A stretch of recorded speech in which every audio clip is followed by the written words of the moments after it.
Hey, this is Russ Payton with Rollblading Public Radio. We're playing Base Raiders, but I'm not running this game. A friend of the podcast, Micah, is, and it's called the Gold Standard. Hi, Micah. Welcome. Hello, everybody. Yes, this is Micah. You may also know me as Greywalker from around the Discord and the community.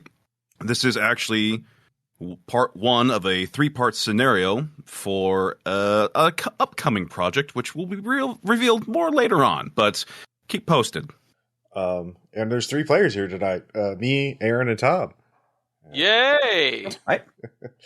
I am playing Crate from Glitched Reality. He is a person who has video game style crates that he can summon and do video game kind of things with it. And it's definitely fine and definitely not an alien artifact that's, eroding reality. Yeah. I believe in you, Ross. I believe in you. Yeah. There's enough paradoxical things going on in the Base Raiders universe that it's fine. It's no problem. Not even They're canceling each other out. That's definitely true. It's definitely fine and normal. And who are you playing as, Aaron? Hi, this is Aaron, and I'll be playing After Image, a conscripted super spy for the EPSA, who comes from an alternate universe, so she utilizes a advanced holographic armor. Now, question for you in regards to the scenario here, Aaron. Is this from the continuity we followed from the Wild Hunt, where Abigail has since left the EPSA, is on technically the Lamb, but is working with the Underground at this point? We could say that is true, so yes, because essentially it's like she would have been out for a while too. That may not be referenced in the last game, but yeah, her loyalties technically are to the Underground. All right, I was not aware of another game. I was only working off the Wild Hunt being the last game I heard from her. So, my bad, if there was another one. It's just recent, but don't worry. Yep, so basically, yeah, if you want to go with that, that's perfectly fine. Fair enough. Tom? And I'm Tom, and I'm once again playing Foot High Science Guy. Mm-hmm. The, 12-inch tall little amphibian super genius who was the president and CEO of Blue Matter Technologies. Yeah. And his one other employee, Stella. The spider. The spider alien. Spider alien, I'm sorry. Apologies. Well, I mean, it's a... The dried alien? Another dimension type alien, but but she's Stella. At least that's what I call her, because her actual name cannot be pronounced. Because mandibles do not produce proper vocal components for such things. Exactly. Yeah. But she's the best. She keeps everything organized. Mm-hmm. Cool. So yeah, what's going on, Micah? Well, to give you guys a little bit of a quick catch-up for those that are listening to this and do not know the settings for Base Raiders, imagine the world of any Marvel comic, DC comic, superheroes and villains, everywhere you can imagine, fighting the good fight. Big quotations there. They've all disappeared at an event called Ragnarok, and it's the year following that when most events will take place. However, for this following set of scenarios, it's actually been an additional year or two. I'm still working out that detail. So we've moved a little bit further along in the narrative of post-Ragnarok, where at this point in time, more civil arrangements have been made in the status quo that non-humans are able to, be legal. So instead of them being these illegal entities around there, they are now able to walk amongst the streets, but do have some difficulties. They have to have a pass. They have to make sure that they're not using any superpowers, because mundane people cannot, for whatever reason, be able to fly, shoot lasers from their eyes, throw fireballs out their hands, normal people stuff. Not have fun. Got it. Yeah, it's... Please don't be superpowered or problems will happen for you. So that's the setting of the world you find your characters find themselves in. So let's just kind of start off with the three of you. Let's see here. 1, 2, 3. I'll just go ahead and roll a die here real quick and see. Let's go with Crate. Let's start with just something you're doing in the day. What's something that Crate will be right now working on, whether it's a personal thing or for somebody else just around in his life? I would say, Crate does have this sort of complication where he's obsessed with collecting these imaginary collectibles. Like get 100 of these secret packages to get the achievement. So he is trying to get these Zunko mops. Yeah, Zunko mops. And just kind of like searching various alleyways behind dumpsters and a bit of urban exploring, looking for Zunko mops. They're not real, but he thinks they are, and it's a harmless hobby most of the time. Hey, buddy there, you over there in the alleyway, what you doing? So you hear, Crate, you hear a voice. It's some dude with a safety vest on. Brown jeans, not brown jeans, thin jeans, and you can see that nearby is a dump truck. Looks like he's here collecting trash. Oh, I'm an urban ecologist. I'm studying the habitat of the Norwegian rat. Norwegian rats? What they doing over here in the good old New York? There ain't gonna be no Norwegian rats over here in New York. We got the Bronx rats dealing with, and those fuckers are big. Oh, well, that's a common misconception. Norwegian rats are thrive here. That's just the name of the species. I mean, they came here over hundreds of years ago. Yeah. Anyways, I'm just studying the habitat. Uh-huh. Yeah. Uh-huh. Very, very normal. Well, we gotta get the trash out of that there dumpster. Do you mind moving? Oh yeah, no, please, yeah. I'm done evaluating it. No, please go ahead. Yeah, cool. Thank you. By the way, that your little friend over there? Huh? I look over. So over there in a trash can that you had already previously turned over, it kind of moving around to and fro, just like hitting into things. What is it? What does he look like? The person? Oh, it's a trash can overturns, like okay. You'd overturned it, and something's moving around inside of it. Oh, okay. I can't see any part of it. I just know something's in there. Yeah. Okay. No, that might be an adult Norwegian rat. They get quite big here, as I'm sure you're well aware of. Here, let me just pick up this stick and kind of knock it over, and we can see who our little visitor is here. So yeah. It takes a minute, but by taking a minute, it's because as soon as you start tapping at it to just kind of poke it over, it gets stuck, and you see a pair of boots, little like bluish boots. Before eventually the trash can itself goes off, and you see what looks to be a little spaceman, about 2 feet tall, little arms. He's got a cane in one hand, and looks like a beard's growing out from where the little visor is. And he just kind of looks around, then looks up and sees you, and just and hands you something. Oh, what does he hand me? A little note. Oh, I read the note. It says, "Come to the." Give me a second. Where to go? Grand Estriel Cafe over in the west. Oh, I've heard of viral marketing, but this is entirely. I'm gonna go to this cafe. Have I heard of this cafe? Go ahead and give me do you have any skill related with history or, let's see. What was it? Good question. I have, should be networking, sorry. Networking? I have a +1 in that. All right, go ahead. I keep trying to remember the names of things. 4. I rolled really well. 4. Yeah. Nice. Yes, it's actually a up-and-coming franchise.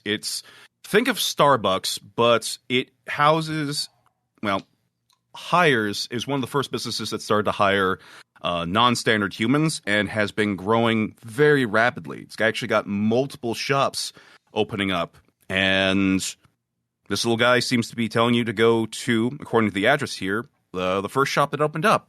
It's also their largest. From recent news, you heard that they opened up a new one. Okay. Is this note like handwritten or like printed, like typed or something?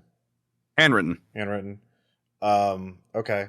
Well, sure. I'll go. Do you want me to take you?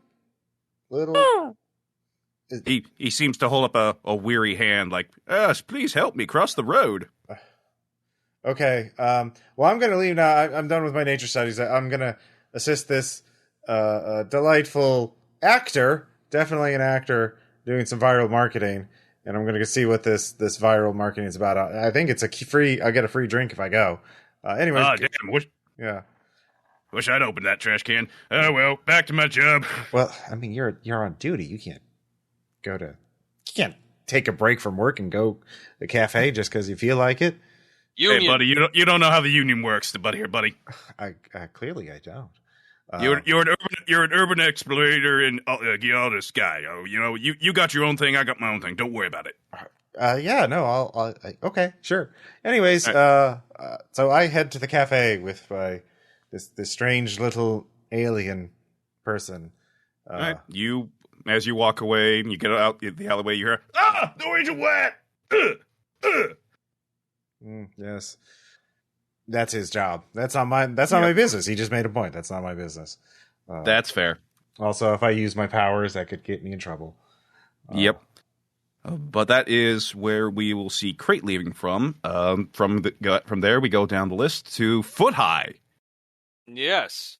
So, what have you been working on recently, Foot High? I have been working on a new generation of laser drills that I'm hoping to sell to the future space miners, since clearly that's what's going to happen. Future space miners, you say? Yes, well, I'm sure we're going to be back into mining the asteroid belt before too long. Fair. So I'm trying to get in on the ground floor by coming up with the tools needed. Now that I can actually publicly, sell my inventions. Might also be able to get back to the moon and get those people that are still trapped up there off of there. Yeah, we could do that too. I mean, one step at a time.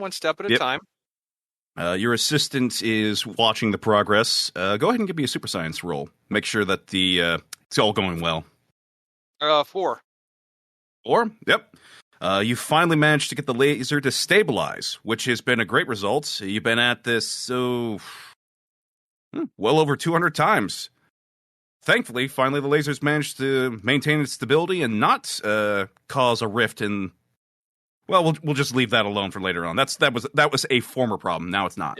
Yeah, like goggles on, like I'll be damned, it's actually cutting, and we are down to only 5 Roentgen. That is a good radiation level. Not terrible. Not great. Not bad. Only Crawls has minor burns and itching this time. And checking the temporal stability monitor, which I have, and we're still in the mostly green. All right, I think we're making progress here. Did I mention the itching was of your teeth? Oh, no. Joke's on you. Joke's on you. I have no teeth. I was about your assistant. They also made a special toothpaste for that, which she does use and had to for a little while there. Also, that's all the more worrisome that your teeth do itch now, Tom. It's okay. They're very temporary teeth. But as you guys are wrapping up your testing, there is a bingo at your main door. The intercom, like, Blue Matter Technologies, how can I help you? Do I need to, is there something wrong with the intercom? Do I need to fix that? She looks over, no, having turned on her communicator. No, doctor, it looks like, sorry, professor, it looks like everything's fine. Again, you hear a woo from the communicator. Well, normally every bad thing in my life happens by answering the door. But surely this will be different. Like, I'll go, kind of, crawl up onto my little platform next to the door and activate the door camera. All right. As you pop it open, you see a small little figure. Looks to be in a little spacesuit, colored yellow. It has this little panda bear hat on, is looking around, then notes the camera and just politely waves and is holding up a little letter. One sec. It will be different this time. This won't be another horrible thing that gets you into so much trouble. Okay. I'll open the secondary door that I fit through. Okay. Like, You come. like, Go ahead. yes, hello. I have an experimental translator. If that is what's needed. It shakes his head. You'll note that this figure is just a little bit taller than you. You say you're about a foot tall, so he's about 2 feet. So he's just a little bit taller than you. But he hands you a note, a little bit larger than something that you would write, but still. It says, please come to the Grand Estriel Cafe. The address is listed, and it is a handwritten note. Like, my first thought, who writes handwritten notes anymore? Like, we've mostly achieved. Like, hey, Stella, you want some coffee? I'm good for now, sir, but if you are going out, if you could pick me up something, I would greatly appreciate it.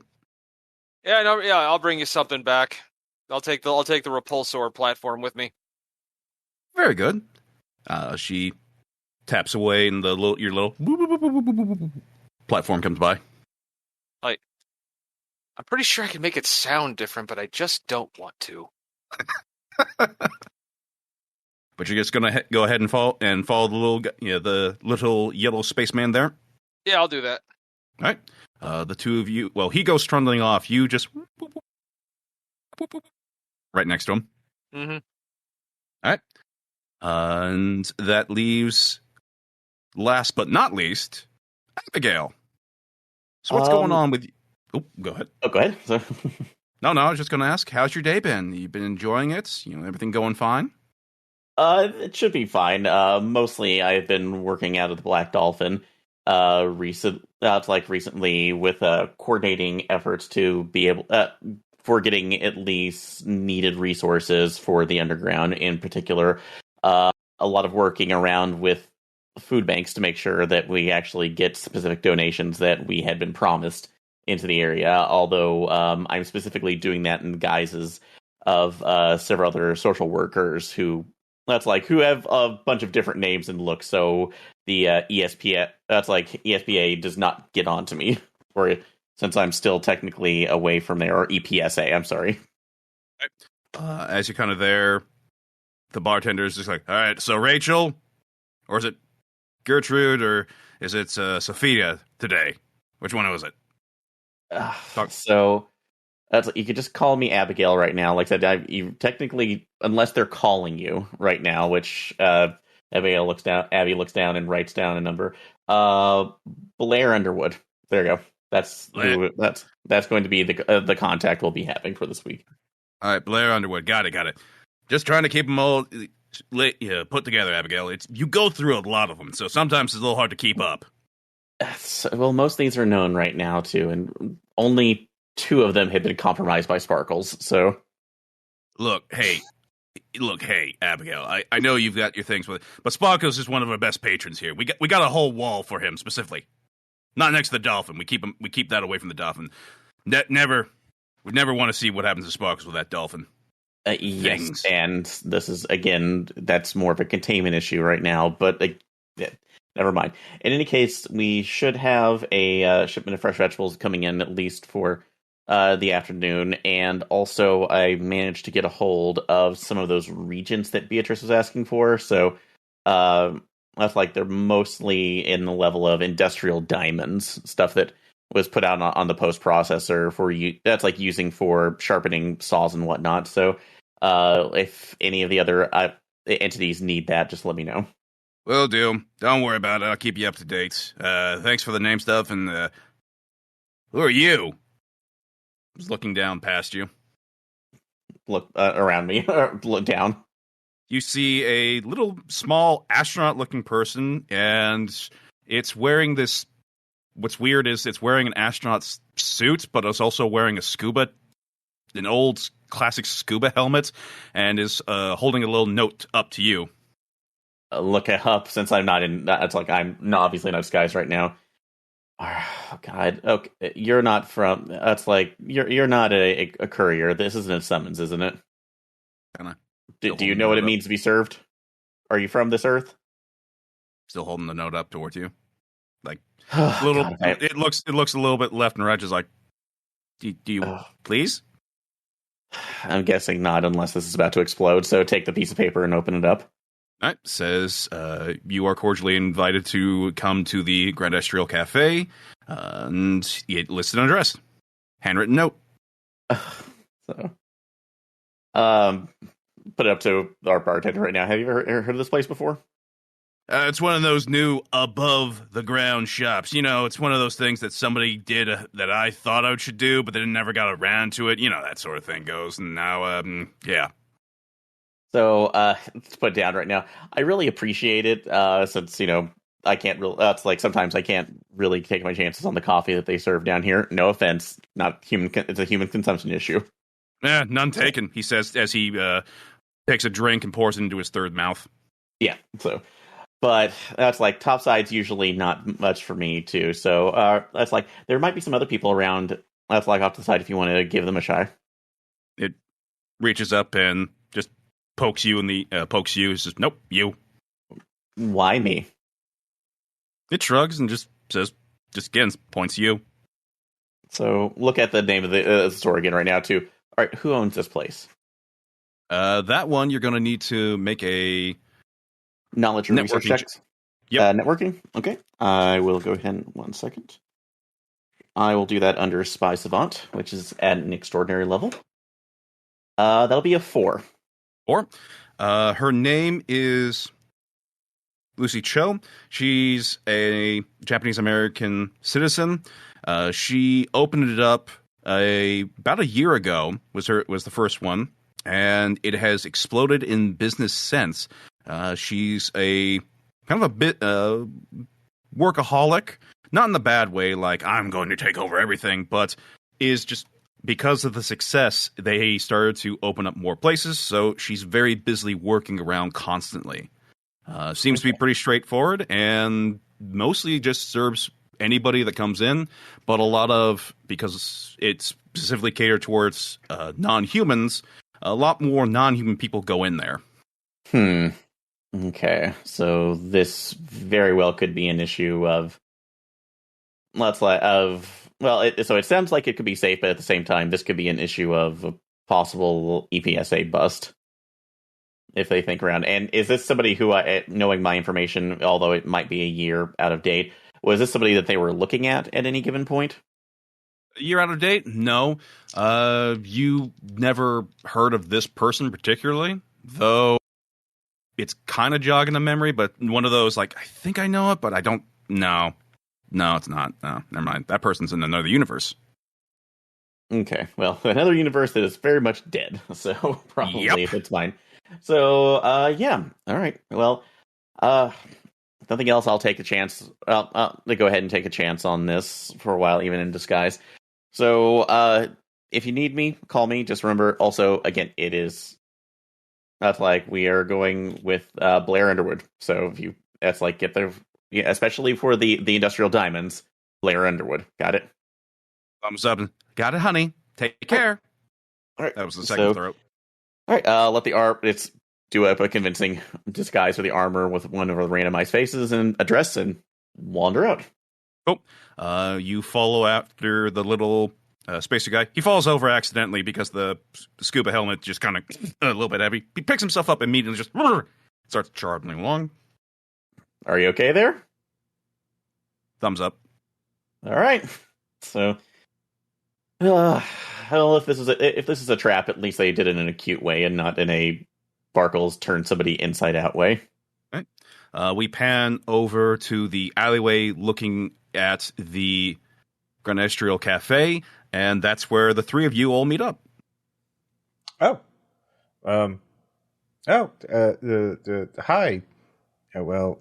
Foot High, and I'm not sure. I never know what name to call you.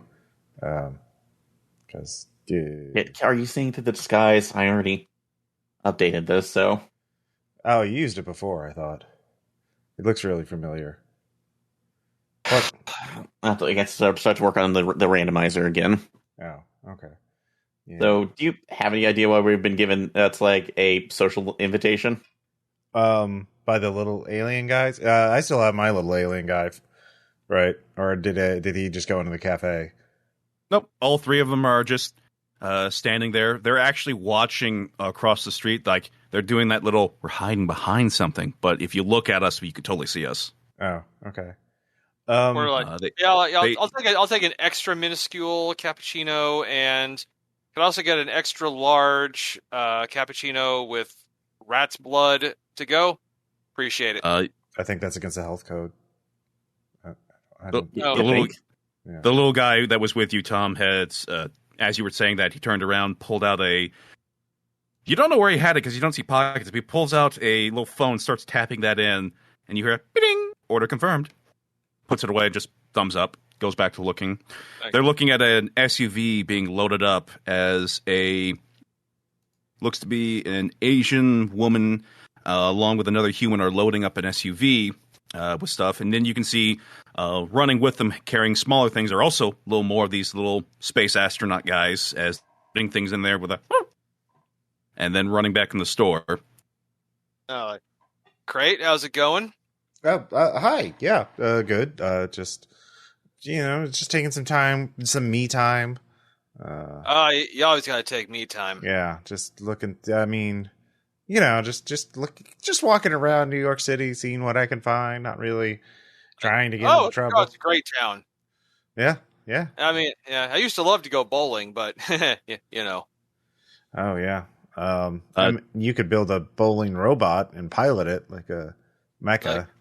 I'm actually working on a simulated reality simulspace version of a bowling alley now.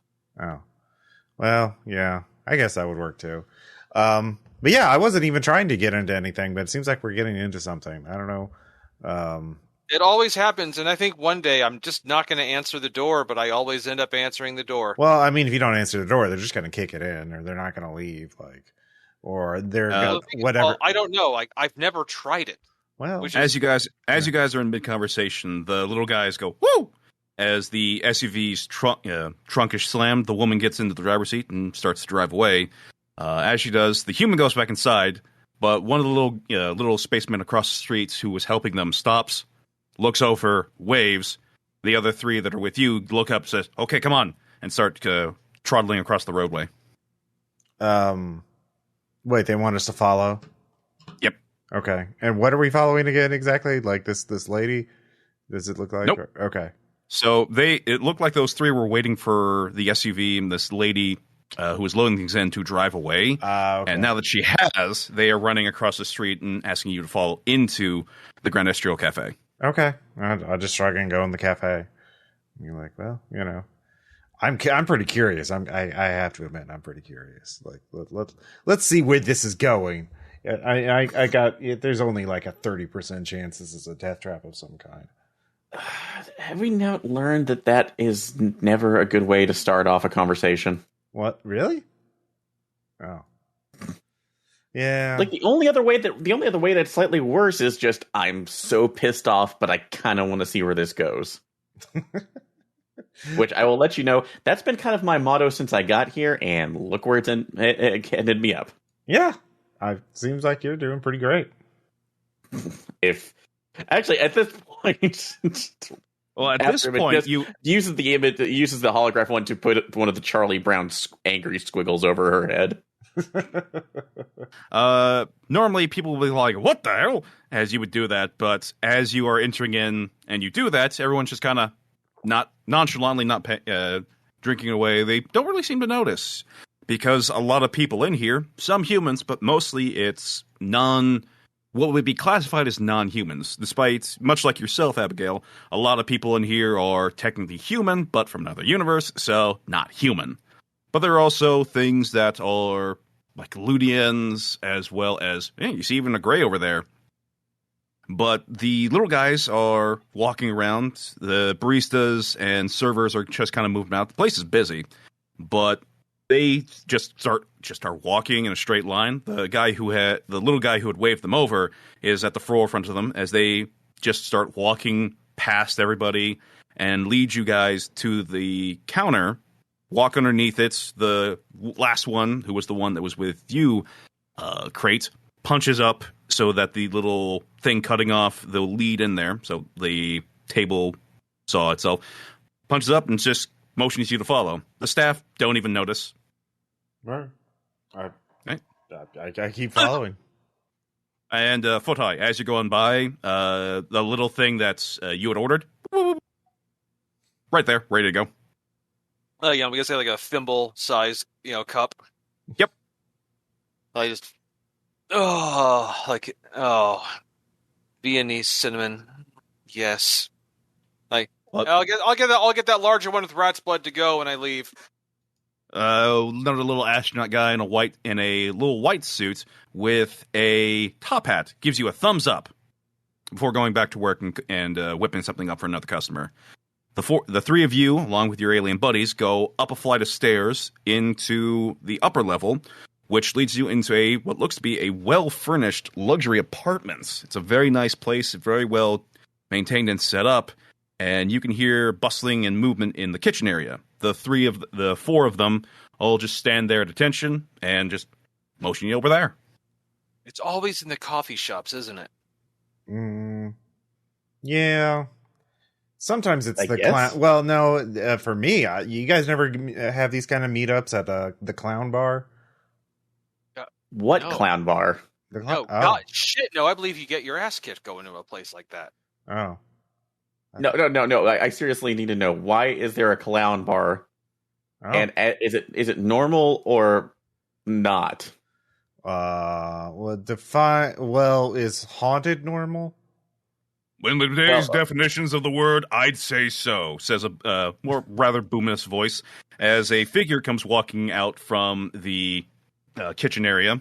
Large individual, above standard for what would be human, if he was human. Appearances-wise, he's got aspects of a humanoid, but looks to be more chitinous flesh around him. He's got what looks to be an apron around his waistline, and is holding a small plate. Looks to be full of little snacks and such, and nods you. Good. My minions have managed to find all of you. I'm glad. I was looking over the darknet over you all, and found you to be the most accurate people I needed to hire. So, please do come on in. Oh, okay. Hello. So you know who we are? I don't seem to recognize you. Oh, sorry. I'm in my human guise, or as best I could get at the time. The Ideal were not particularly kind on giving me a full human setup. Though I probably should get that nowadays, with technology being more available. Well, if they don't do it, you can I'll pass on one of my expandable business cards. Come talk to me. My company can do stuff like that. Oh, I'm well familiar with Blue Matter Technologies. I actually had a few things ordered from you before. Pleasure to meet you all. Allow me to... I'm sorry I'm being such a foul host. I am so sorry. Allow me to introduce myself. I am... sorry, a little something in my throat there. Garda Grimm the Fourth. Pleasure to meet you all. Hello, Garda Grimm the Fourth. What? Well, say hello to the nice man, Abigail. Hello. I was not a nice man, but I am now. Well, for the most part. Okay, I'm sorry. Actually, silly question. Could I use Spy Savant for information to see if I recognize that name from my EPSA days? Sure. Okay. So this is also an extraordinary tier level. Yeah, that's going to be a 5 on extraordinary. Oh yeah. You don't need to remember from. Well, the EPSA did have files on him. This was you were from a different Earth, but the name still remains the same. This guy is a former galactic pirate. He was one of the lead ones that invaded the Earth a few years ago, pre-Ragnarok. Yeah, tried to take it over multiple times. Thankfully, the Ideal and several other supergroups from around the world were able to stop the invasion itself, and supposedly to reports, this guy was supposed to be dead. Wait, you're the person who actually had a literal space galleon, didn't you? Yes, I had to give that over the Ideal for protection. You know how it goes when you go into witness protection, or at least that's what they like to refer it as. It was basically me just giving everything up so I could, live down here. Well, fair enough. So, what are you doing here? I'm married. This is my house. Oh, so you're married to my wife. Miss Cho. Yes. Huh. I mean, oh, we met in those usual circumstances back in the day. She was fighting for the sabers. I was trying to conquer the world. You know, it was kind of lackluster. It was love at first sight, really. It kind of bloomed on the battlefield over time, but you know, eventually it just like, you know what, I don't want to do this anymore. And you know, I made a deal with the Ideal. They blew up my ship after, you know, they took everything. At least they say they blew up my ship. I don't know that for certain, but anyway, yeah, so made a deal with them, and pretty much my whole crew flew back. Only a few left here. He points over to the minions there, just like, "Woo! My most loyal and brave subjects, or minions there, I should say. Not particularly on the bright side. You give them something to do, they love it. They try to do anything too complicated, like running around other than doing some tasks, not so much. Not so good for conversations, but fine little fellows." Imagine so. But yeah, why? So what do you need our help for? So, there's a bit of issues that I have, and I could use some base raiders. That's kind of the thing I don't want to... See, my wife's really stressed out. And if she found out because I know who you are, I'm starting to, well, I gotta admit, I do love doing the house stuff. I love this, you know, calm life. But every so often, I like to stick my old hand back in the villainy thing, you know, just kind of helping out around, you know, just get some of that extra bit of cash, that loot for, you know, bills around here, helping supplies, that sort of thing. You know, help her business grow. So, don't want her really finding this out, but at the same time, he clicks a TV controller, and the local 7 station pops open, and bit of white noise for the most part as you watch before the lead story pops open, and you watch as what is someone's cell phone recording as multiple masked and armed individuals come bursting out of a building, just going to town shooting as cops in both plainclothes, heavy armor, are just shooting at them. And they seem to be trying to make a run for something before this 14, 15, some giant just comes out of foresty brush nearby and starts picking up and throwing full-size cars over at the cops before pulling out this blade, shoving in the ground, causing a seismic event that causes magma to erupt out from the place not too far from where the thing stabbed into the ground, and the individuals all get into this van and drive away. As the reporter says, this was the scene live, so, you know, not more than a few hours ago, before he turns off the TV. Yeah, so here's the thing with that, and that's the reason why I've reached out to all of you early. It is because that big guy used to work for me. Oh. Wait, name's... Yeah. Yeah, so that's the thing, that's Mantigold. He's this magical being, space being, that I had, my family itself had managed to defeat and subjugate unto our family name. He was one of my big lieutenants, really good for going and fighting out in amongst the enemies of this planet, you know, Ideal specifically. Problem is, with my agreement, you know, a lot of my lesser minions, a few of my lieutenants stuck around. He's not supposed to be doing that. You know, I made it very clear, we're done. Now, me being me, saying what I've said, and, you know, like I said, calling out to you, I'd say I'm a little bit of the shadow working guy. But the big stuff like that, no go. Nada. So, I need your help. And dealing with him. Well, like, what's the worst case scenario? I mean, where was that fight taking place? He pulls out a little iPhone. That was taking place upstate New York. It's a medical research facility. Okay. Problem is, don't know who those Max people are. The only reason I know it's him is because, well, it's kind of obvious, being wearing plates of gold with that fiery red mane of his and that sword stabbing in the ground and causing the explosion. That's kind of his deal. Yeah, no, I get that, but I'm just like, you just said it's upstate New York, and we're here in New York City, like, well, yeah. See, that's the thing. I kind of went a little, not upset, not crazy. The wife's not here, so yeah, I'd already made another deal. See, I'm working to get a specific bit of art back, and made a deal with a group of people called Mischief, who, with specific style of way of working, they like to wear suits, masks. Yes, that's part of the gear. And as you saw from that little recording, that's who was rushing out of that building. So the other problem is with Manticore showing off that he's alive, potentially could lead back to me. And you know how this world kind of has new people who are calling themselves heroes and villains starting to kind of pop up. See, I don't need that level of heat coming down on me and my family. Me, I can handle that, no problem. Wife trying to start a new business, trying to stay out of the game completely. She's cut off. She doesn't want to do it anymore. Yeah, I don't.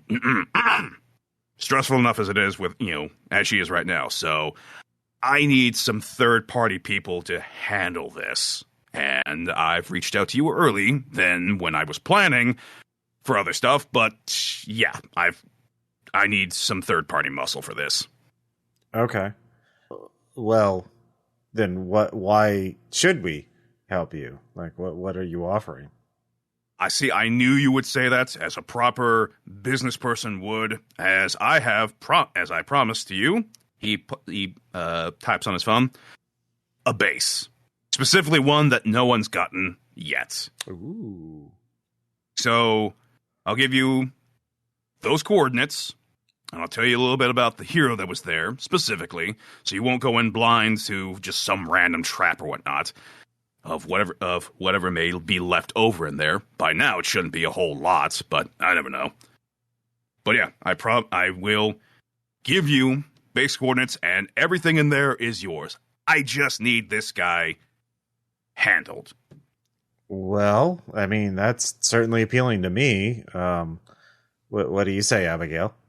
I mean, just I if nothing else, keeping another base out of the EPSA's hands is a big part for me. But there could be at least something else that we could find to be more helpful to the underground. So, and we need to stop these guys anyway from taking this. So, yeah, that's fine. Okay, Footeye? Well, another base is always another potential revenue stream. That's just good business. Okay. Yeah, so I guess you got yourself a deal. This Manigold guy, whatever he's called, where do you know how we can find him? Why do you think he would hit a medical research facility? I honestly don't know. Yeah, that's kind of weird. Would you like to roll insight? Would you like to roll insight? I would. What do I have that has insight?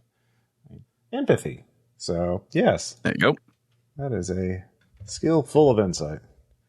And I rolled terribly. 1. Oh.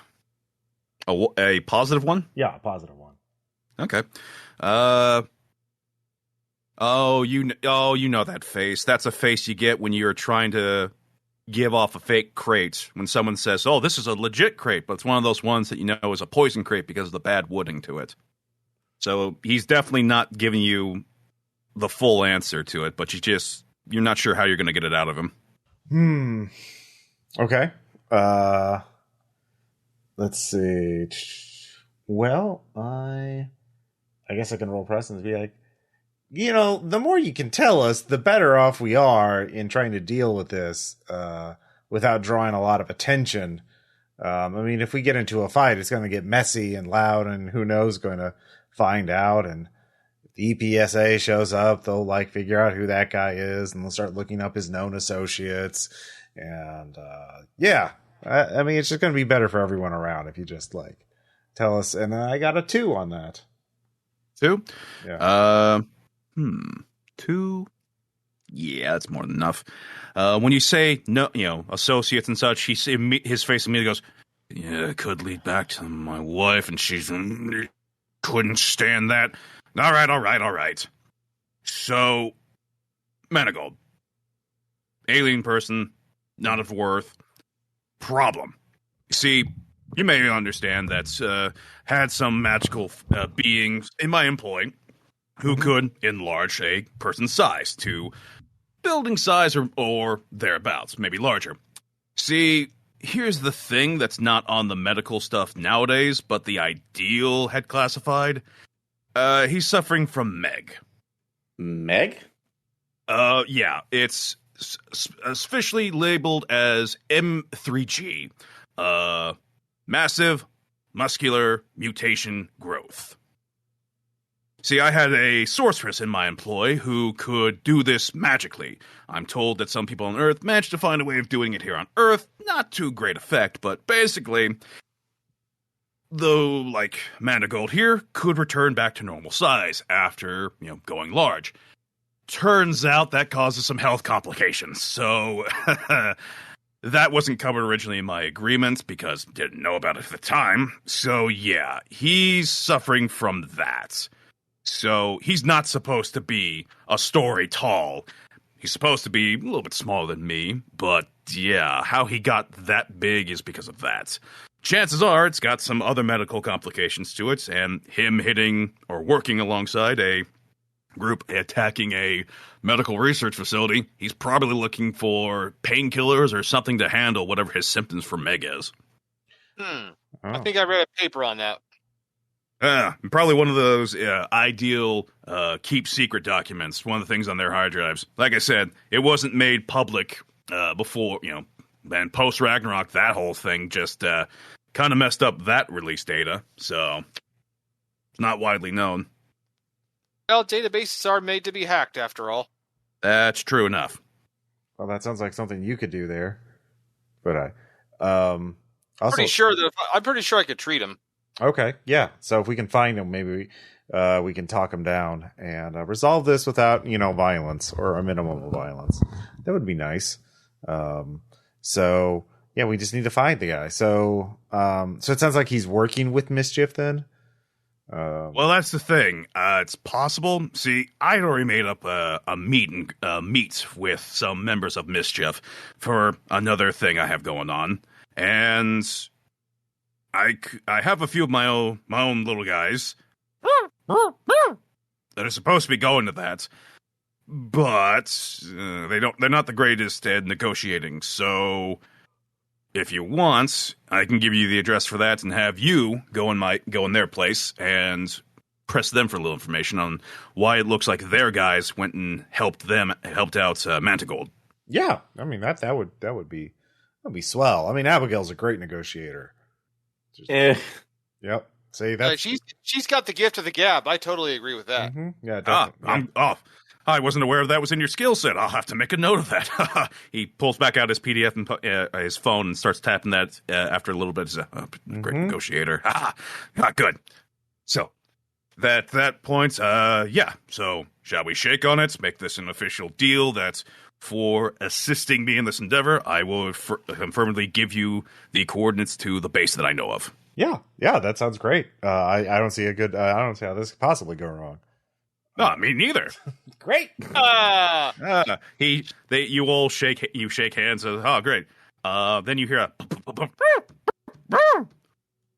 a red wearing space guy who's got looks like a snorkel hat on. Is just run upstairs and he goes, "She's back. Get out. You gotta get out. Go out the back way. Quick. Yeah. Go. Like I've seen enough movies about cheating that I know to escape. This isn't cheating. This is doing extracurricular money getting. Go. Okay. As I believe, there's often very little difference between those two things. You want me to fund more stuff out of you, or do you just not want to, have a potential future business client from me? I'm saying this as we're leaving. Fair enough. All right. All right. Yeah. It's out the door. So yeah. No, we're cheesing it. We're cheesing it at the same time. Yeah. Or I'm guessing we're the minions doing that. Oh, you guys can do it too, as the minions are also kind of doing that. So, as you hear the voice, no, just the minions, running around. You know those little suckers. The three voices you don't recognize? No, it's okay. How's your day? But yeah, so you'll hear a ping on one of your phones, we'll say, as it gives an address to where he was meeting up with Mischief, or that's what's supposed to go down. So you've got that as a lead. You've also, potentially, you could work towards, as you were saying there, Foot High, trying to do some, working through some databases, trying to find out some more information, if you want to try and research more about whatever Meg is. Yeah, I'll do some intelligence gathering. All right. I can also do a possible look at least research into that through Spy Savant to see if any of the old any old EPSA files had that, or if that was something that was being used by any of the refugees in the underground. Sure, go ahead. Okay. I got 3. 3, okay. What tier was that? Superhuman. Superhuman, okay. All right, and that's going to be a 2 on Extraordinary.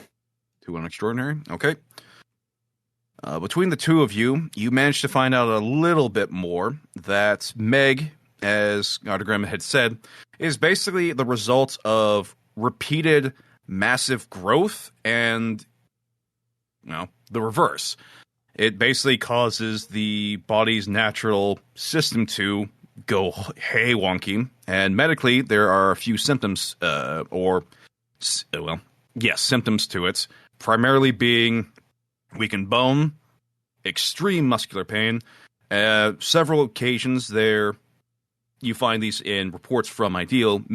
People who seem to have bones within their body at odd times become enlarged. So at any point, somebody who suffers from Meg may have potentially shoulder, arm, any points in their body bones just grow to a massive size, or organs thereof. You see a few kind of nasty reports where people who have suffered Meg, in the extreme cases, as they were being treated, have had their intestines enlarge and rip open from their bodies. Ugh. So yeah, it's not comfortable if it's a bad case of Meg. Yeah. So if Mantigold is suffering from it, potentially there could be a whole host of things. You won't be able to tell specifically what he's got or what his issue is until you get on site, but you have a better understanding of what he might be, 1 or 2 ideas of what he might be suffering under. Mm-hmm. Wait, I could maybe work on a cure. You could definitely, yeah, potentially a treatment. A cure would be a much longer term thing from what you're seeing here. Even with the Ideal constantly, with their guys working on it, they didn't have a solution. But then again, it was Ragnarok at that point, so maybe they stopped before they actually, like you could. It's probably low on the priority. It could be. But you were going to be saying there, Crate? Okay, so yeah, maybe we don't need a cure, like a long-term cure, just something that can kind of alleviate it, or an alternate solution. But like, hey, what if we transfer your mind into a new body that doesn't have this? That's all the rage with the kids these days. So you just need to give him something that will give him some sort of improvement, so that he'll believe us and he'll want to stick with us. So it doesn't have to be like, we just need a Band-Aid. We don't need the full, surgery at this point. We just need something to stop the bleeding, so to speak. Because we need to find this guy fast before other people trace him back to our client, or right? So can you just whip something up quick there, Foot High? Oh, that's what science is for. I believe I can. It's not what it's not. Sure. Yeah, no, it definitely is. Yeah. Science is for solving problems, and that's what I do. I solve problems. Yep. Great. So, what did you find anything out of Abigail? So, nothing else that right now that what you've already seen specifically. So that he is probably going to be looking online for the painkillers or whatnot that he needs. So, Okay. Well, let's go talk to those people. Right. Let's You guys- Foot High. Can you come with us too? Even though I know you're researching, but you can do that on the phone. I can work on the move. Okay, good. All right. You guys proceed into Midtown and have to go up a couple of flights of staircases to the 4th floor of this 6-story parking garage. As you guys are kind of waiting there for a couple of minutes past the hour when you were supposed to meet up, a blue van kind of comes around the corner, pulls up not too far from you guys. And as the door slides open, 4 figures in suits get out, men and women. Not sure of what race or being they might be because they're wearing several variant exotic masks. One individual steps forward. Hey, how goes? I elbow Abigail. So, yeah, can we help you? Name's Hawk. I'm supposed to be meeting a representative for a client. Take it that's you? Yes. So that is us. All right. So, the meeting here is to confirm what you're wanting us to steal for you, and payment to be agreed upon in large amounts. And we've looked into said individual. It's a high-end art dealer, keeps his personal collection. The item in question, he pulls out a photo and shows it over. That you wanted, looks to be some sort of metallic waning crescent shape. Okay. I guess spice them on again to see if that's anything that's unknown to us. Sure, go ahead. Okay. So this is all fucking new information to us. Like, what the fuck? Good Yeah. grief. They seem to have mistaken us for someone else. Yeah, +5. +5? All right. Well, remember, Gardegrim said he'd set up a previous meeting with these guys. He might not have contacted them for something, so they might just be thinking you guys are doing the deal. Okay. Okay. What was your... Oh, Yep, okay, sorry. okay. So, do I know who the owner of this artifact is? Is it, yeah. Or who wants it? Like, so our client wants this artifact, and we just got sort of talked into negotiating with Mischief to get it? Yes. Okay. Okay. I thought we were going after this Martigal guy. Okay. So, yeah, but, we're really looking, who are you going to be taking on this job? He motions behind to the 3 individuals behind him. Okay. I got Shark, I got Flounder, and I got, seriously? Seagull? What the fuck are you doing here? I just said you said you needed the 4th bar. Jesus Christ. Yeah, I got these 3, including myself. Oh, okay. And what were you wanting for payment again? Cash up front. We agreed upon a mill. At least that was the tentative agreement. Upon research, it's going to be saying we're going in for 2. Okay. Well, that sounds lovely, but don't you think you're going a little light? Didn't you have a heavy with you in another job recently? You seem to be like, I don't know if the 4 of you is going to be enough to deal with this. I've heard that this place is really locked down. You might need someone with a bit more brute strength. Are you referring to the incident that took place earlier today? That's on the news? Yeah. Yeah, I've been getting calls about that. I can assure you that was not our outfit. Mischief doesn't do like that. Well, not normally with the big brutes. That's another group, an off-splinter group led by an old member of ours. We kicked her out because, well, she's literally crazy. Oh, okay. Well, crazy happens. Well, yeah, that's what happens when you get dosed up on too many super drugs. And she didn't stop. But as for this particular case, yeah, we found the place we got to go in to get this artifact is a little bit more well equipped. He's got it locked in a safe behind a secure wall. I think he's got a bunch of other things in there. Security's really tight. Penthouse place, too. But yeah, that's the price we're going for. If you agree to that, we'll get the job on the rolls. Well, I don't know. Maybe we should talk to this other gang, because they might. They seem to be really effective. Out of character, I remember what the masks look like on the footage I saw of the medical research job. Yeah. What kind of animals did they look like, the masks? So they looked more like the masks from...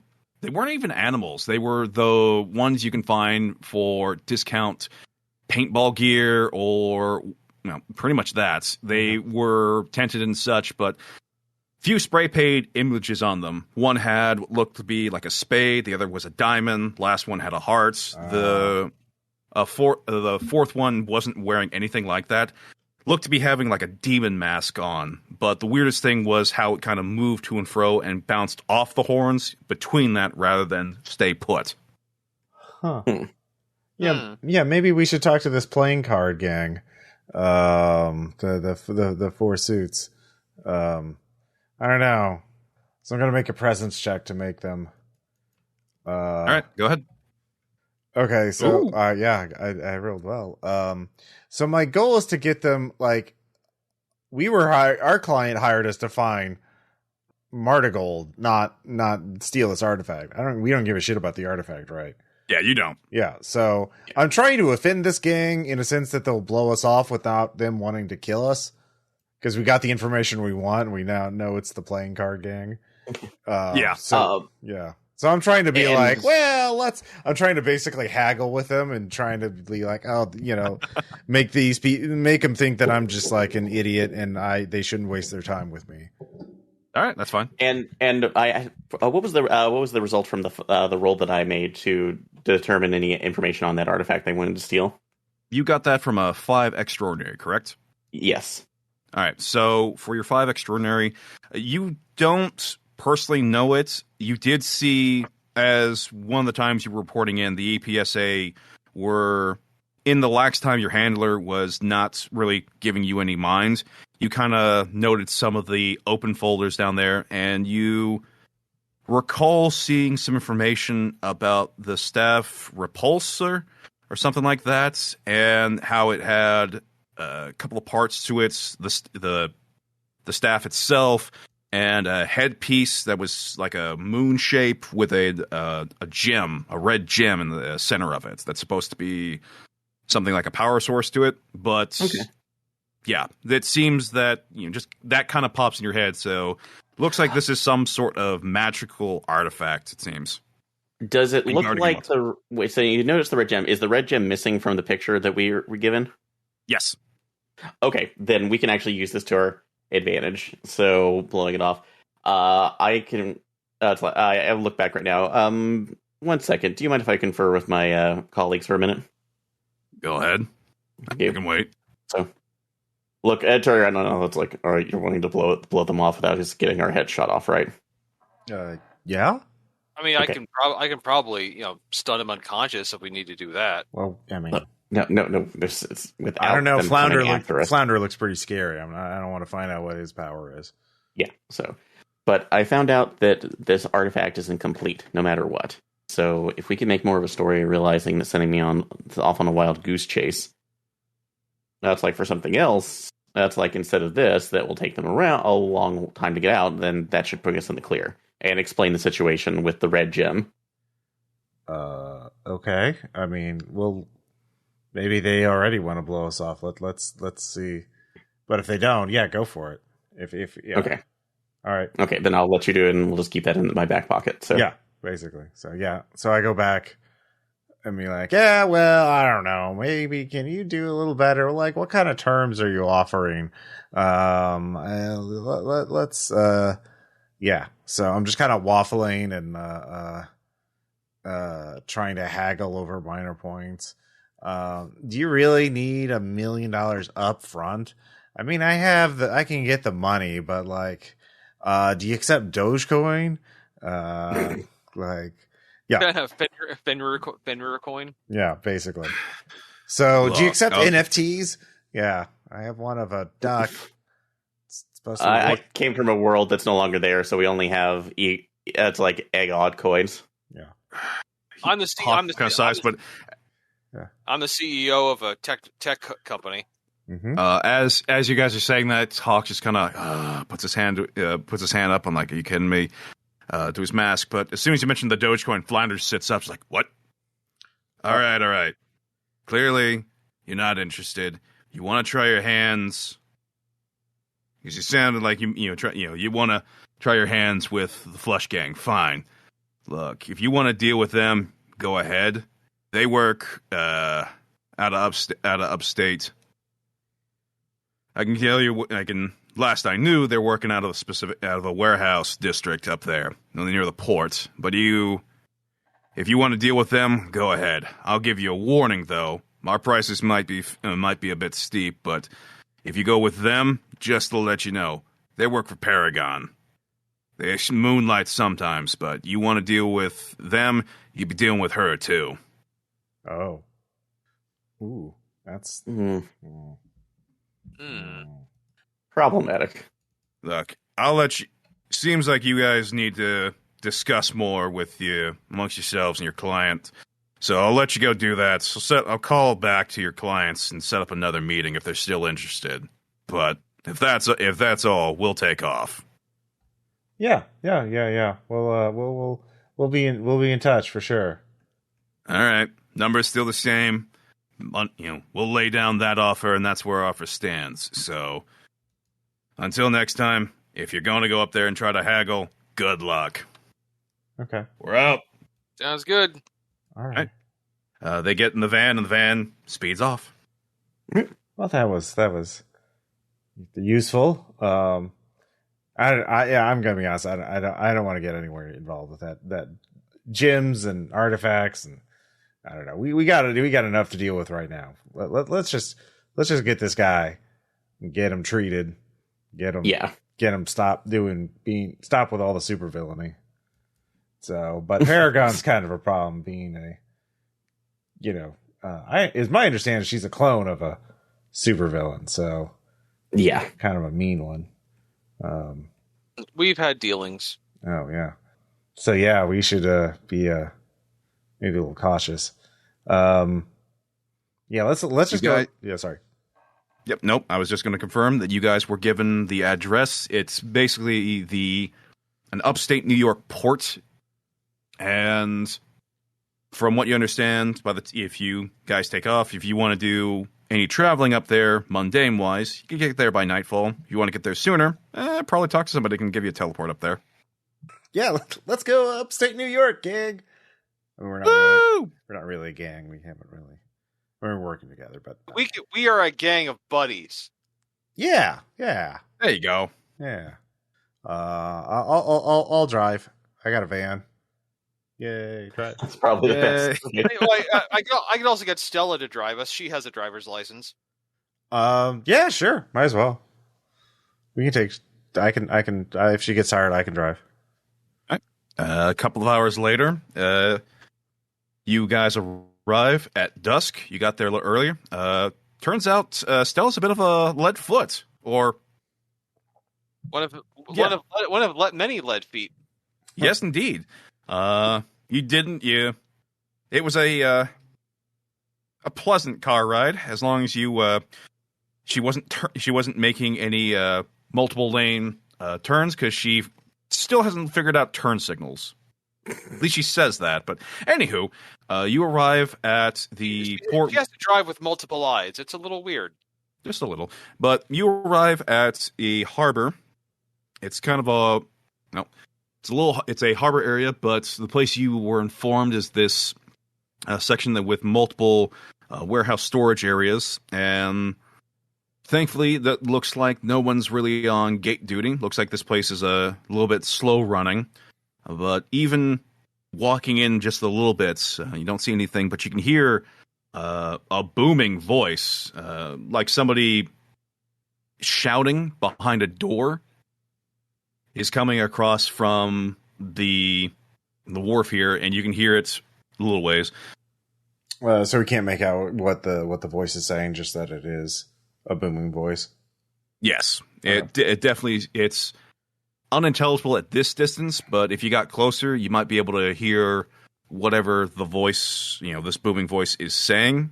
Clearly, definitely not whoever it is, unless you got inside wherever it is. Okay. So, can we actually kind of is it what building is it inside? Can we get a beat on that? Go ahead and give me. Let's see, what was it? Is that a notice alertness check? Yep, a notice or alertness. Okay, we'll go ahead and do that. So that's going to be a 1. No, wait, that's actually not. No, sorry, that's just a 3 on extraordinary through my spy savant. Okay, with the 3, you can tell where the voice is coming from. Initially, it was kind of bouncing around some of the metal containers, a few of the buildings, storage buildings, but you do see that it's coming from a little ways in, a warehouse building. It's the second one along the back of it, looks like. So, okay.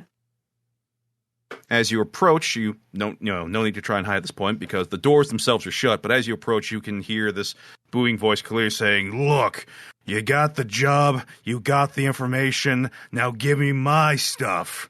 That was our deal. I get you what you want. You give me what I want. Now pay up." Okay. And can I hear anybody else who they're talking to if it's on a comm or anything, or is it just?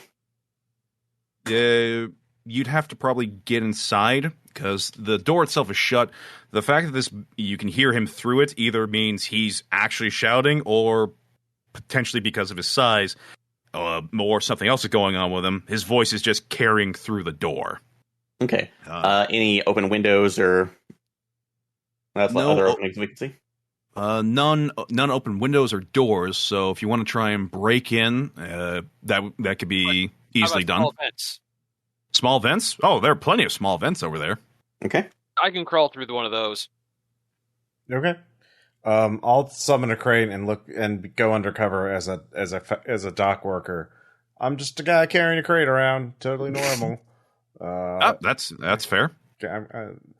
No, I'm lost. I took a wrong turn somewhere.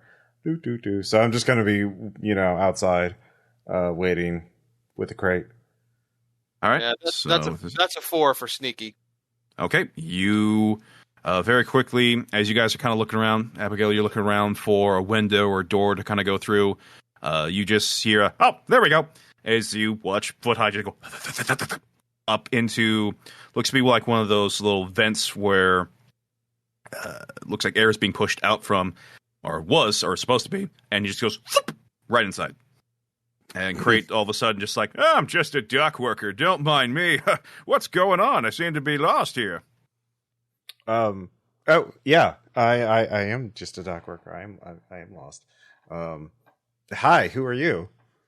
Sorry. I was doing that for your voice there. Oh yeah. Sorry. I was like, oh shit. Did I meet somebody? Yeah, no. I'm just a normal dock worker. I'm just sort of being lookout while the Abigail and Foot High are casing the building. So I'm just sort of waiting outside. I don't want to open a door or anything, but I'm just kind of like watching the perimeter, make sure no one else approaches. But yeah. So Abigail, if you want to do an entry, whether from window or door, burglary, so like security check would do with that fine. Yep, I can try to get up there as well. So, one more spy savant.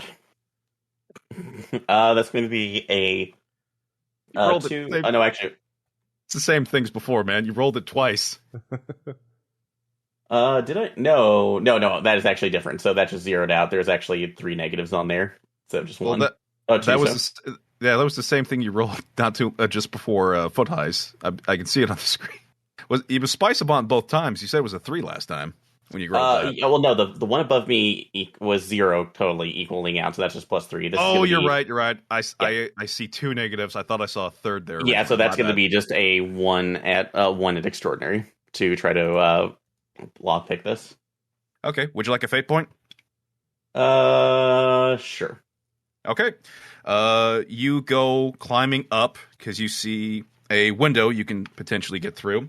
And, sorry, as you are beginning to pick it, you manage to get it. You thought it was to open outward, but somebody must have effed up this engineering and built an installation because as you unlock it, it folds in and you go down onto a catwalk there. And the booming voice that had started to pick up that says, "If you don't give me what I want, you know what I physically... Shut up! What was that?" Did I hear them do that from outside? You hear a cutoff in this voice says, "What?" Okay, I'm going to knock over some trash outside, like kick over a garbage can or something like that. And Do your like, best raccoon impression. Yeah, basically. and like fall to the ground with like a crate and like very slowly and exaggeratedly get up like, "Oh man, I'm a clumsy dock worker and I just tripped over some garbage. Oops." Whoopsie doodle. Roll me. I'd like to put some presence in that. Okay. Oops. Ooh. I will. Let's see here. No, I'll let it stand. I got a 0. Okay. Shit. So you just start making noise from outside, and you're hoping it gets going in there. But Abigail, you can hear some rustling from outside here. But you kind of half hear that. But the voices inside are going like, something just fell in from up top. Go check it out. You got it, boss. As you start to hear it coming towards you. Okay, and I am going to go ahead and looking around me. Are there any other boxes or anything around me? You're on looks like a little catwalk gantry. You see down into what's supposed to be into the warehouse. It's a bit dark in there, but you can clearly see this 15 foot tall, golden armored, red maned being just standing there. The other individuals are kind of hard to see because the light in here is specifically darkened down. It's gleaming off the guy's armor, so they probably turned off the lights for that, but just have minimum on there. Okay. As for go ahead. Okay, so there's nothing else around me too. It's basically a catwalk that I've been on the edge to try to get up in this building, right? Yeah. Okay. Simple then. I'm gonna go ahead and use the armor's holographic projectors to hide me, basically just put myself in a corner, as well as project, since I can do a range on it, projecting basically the image of some cat just scrambling up the wall, and then that's like moving off to the side once they get around. So basically that's like try to trick them to think that there's just a random alley cat that was going off to the side with the holographic projectors. All right, go ahead. Okay. Come on. Yes, so that is going to be a 6 at Ascendant. 6 Ascendant, all right. You activate your armor, you begin the cloaking, and as the guy comes walking up, light from his assault rifle turns on, and he sees the cat kind of scrambling in, looks outside, and can see stumbling dock worker, and just like, oh, jeez. All clear, boss. False alarm. Looks like some cat scared a dock worker outside. We're good. Right. As for Foot High, you come crawling in and can, like Abigail, you can see the individuals here. You're a little bit closer because of the way the vent system's working, so you can hear their conversation a little bit more clearly. Abigail, you'll still get the conversation, but it's a little bit harder to hear the smaller people. The big guy is no problem, but everyone else, you'd have to get technically closer down there for it. The guy who was at you shouted down. But Foot High, the conversation continues with the woman wearing a demon mask looking up at the Manticore. It's just, look, we made a deal. We held up our end, and I held up mine.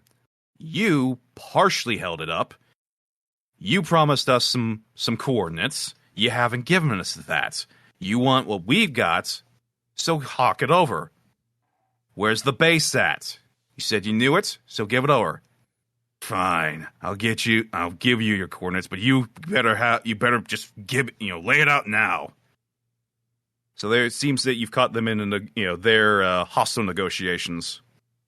I'm gonna go like, okay, I'm hearing this. What do you want me to do? Can you see them? Well, wait. Do we have a way to contact each other? I assume we would have comms. Okay. So. I can provide comms to you guys. Okay. I guess yeah. Okay. Thank goodness for Thank goodness for TACnet being set up already. Yeah. Can we? It's like, do we looking around there? So, do we have an eye on the people who are holding him hostage? We're not really holding them hostage. They're just like in a standoff. Yeah. Yeah. So, how many are there? There are 4 individuals. Foot Hike, you can nail out the 4 masked people. Spade, Diamond, Heart, and the masked demon woman, and then the big guy. Yeah. Take some pictures. Okay.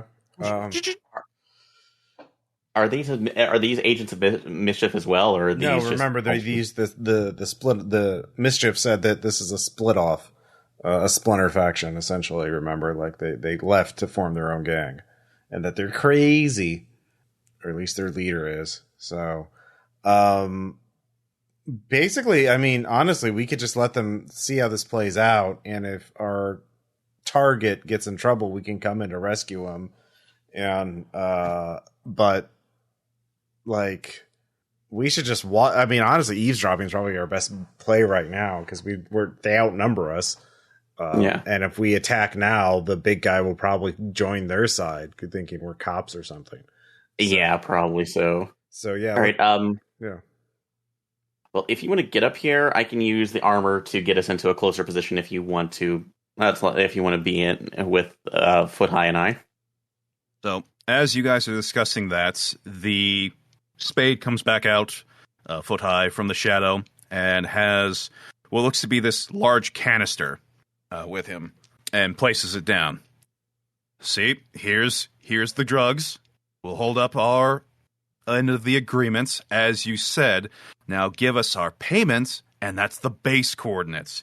You give me those, we'll all back away, and you get what you want. I will get what I want. Deal? Big man? With a grumble, he reaches down and very gingerly starts to scribble something out. You hear a slight, and all of a sudden some red liquid starts to pour out from his finger onto the ground as he's writing something out. Takes him a little, I'll film it. Okay, you film it. He writes out GPS coordinates, longitude and latitude. She quickly, notes that down. Says, okay, good. All right, coordinates got. We'll be, I'll let my boss know. We'll be at that place in just under an hour. Very good. Okay. She nods, and the canisters again. The other 3 back away. You can have your drugs now. We're gonna go. We're gonna leave out of here. If you try to grab them before we leave, because you're a fucking giant brutes that we hired, well, you hired us, we'll start shooting it and toss it up to who wins. I'm betting me. Someone's sure of themselves. Yeah. But the big guy's just like, whatever, just get out of here. Pain's bad enough, and I just might kill you to satisfy that. Okay, bye.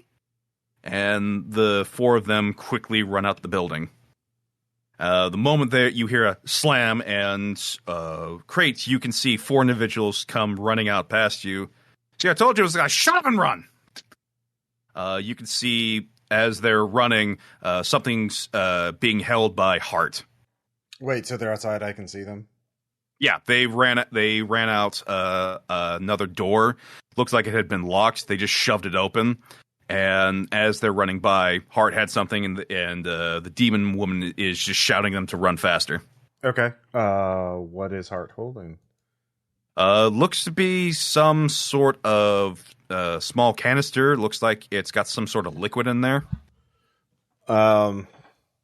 Is this like a grenade of some kind, or is this just like a okay. Well, I have a crate in hand, so if she does something, I can throw a crate at her. They're ignoring you as they've been shot down. It's just some stupid dock worker, so that's what they're giving you at. Mm-hmm. Plus, they're just ignoring you and running for it. Okay. Well, I mean, the dude we're trying to find is still in the warehouse, so I'll let them go. I don't really give a shit what they do. All right. Yeah. So Abigail and Foot High, you as soon as you hear the door kind of close after the other four of them run out, Mantigold reaches down to the large cylinder and starts to... God damn it! He's starting to squeeze it, but it looks like he's like a kid trying to fight with a child-proof lid. Yeah. All right. So, shoot, I don't want to... I want to do something, but at the same time, I don't want it to go off, so... Okay. Actually, at this point, Foot High, so... Yeah. Okay, you're in there as well. I'm still hidden by the... by my armor, at least the holographic projection, so I'm going to be... can I move in closer? Sure. That's like the awning? Okay. I'm going to do that, and then I'm going to allow... First, I'm just going to say letting the armor kind of project my voice. Do you need some help with that? What? He's looking. He looks around, clearly trying to find the voice, and just like, "Who the fuck are you?" So I don't. You backstabbing me? Is that what it is here, Marauder? Huh? I'll fucking kill you. Sorry, I know that kind of this is more of a flair for the dramatic. Hold on one second, and then I'll use the armor to create an image of myself, of Abigail in front, obviously with a helmeted mask in front to kind of obscure that identity. So, okay. And do you want me to go ahead and roll for that, or just say it narratively happened? So, if you're trying to, are you just trying to appear before him, or trying to calm his situation, because he seems to be at a bit unnerved? That's okay. So, actually, I'm gonna use that to basically create an image in front of him. So I can do that, but I'm going to just, since it's hard light and it can interact, put the hand out to help him open up his container too, and you basically do that as a convince argument. So, all right, go ahead. All right, so respond. Okay, I know these are always a problem to do that, but trust me, we're not here to hurt you. All right, and I'm gonna go ahead and spend one of my fate points to give myself a +2 on that, so that'll be 5 at extraordinary.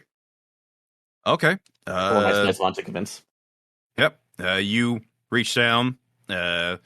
He seemingly just confused at the situation, but as you seem to be trying to assist in the moment, he kind of just lets his hand down. His hand's massive. He grabs you at all, and as you can see, he's already started to crush the metal cylinder by not thinking about it. Yeah, you'll be dead in a moment if he actually tries. But yeah, you pop open the cylinder. Looks like they had sealed it up really nice and tight. And as you open it up, nothing inside. This is what I was afraid of. He pulls it up, looks at it, just fucking bitch before slamming it and impacting his hand onto the cement ground and causing it to fracture, break, and crush in a little bit. So it makes a little micro crater. So I know this. I can't imagine how infuriating this is, but I do have someone with me that's who is knowledgeable in biological sciences. If I can, in fucking pain, you. I don't know who or what you are, but if you've got I am literally moments away from just starting to crush things to stop the pain. But if they do that, when we can't give you a chance to be able to help you, I have someone with me who might be able to at least temporarily abate that, and then find a way to effect a more permanent solution. But we can't do that if you're blowing this entire place up, and we're having to avoid you. Okay. Will you give us a chance, please? You got 5, you said, right?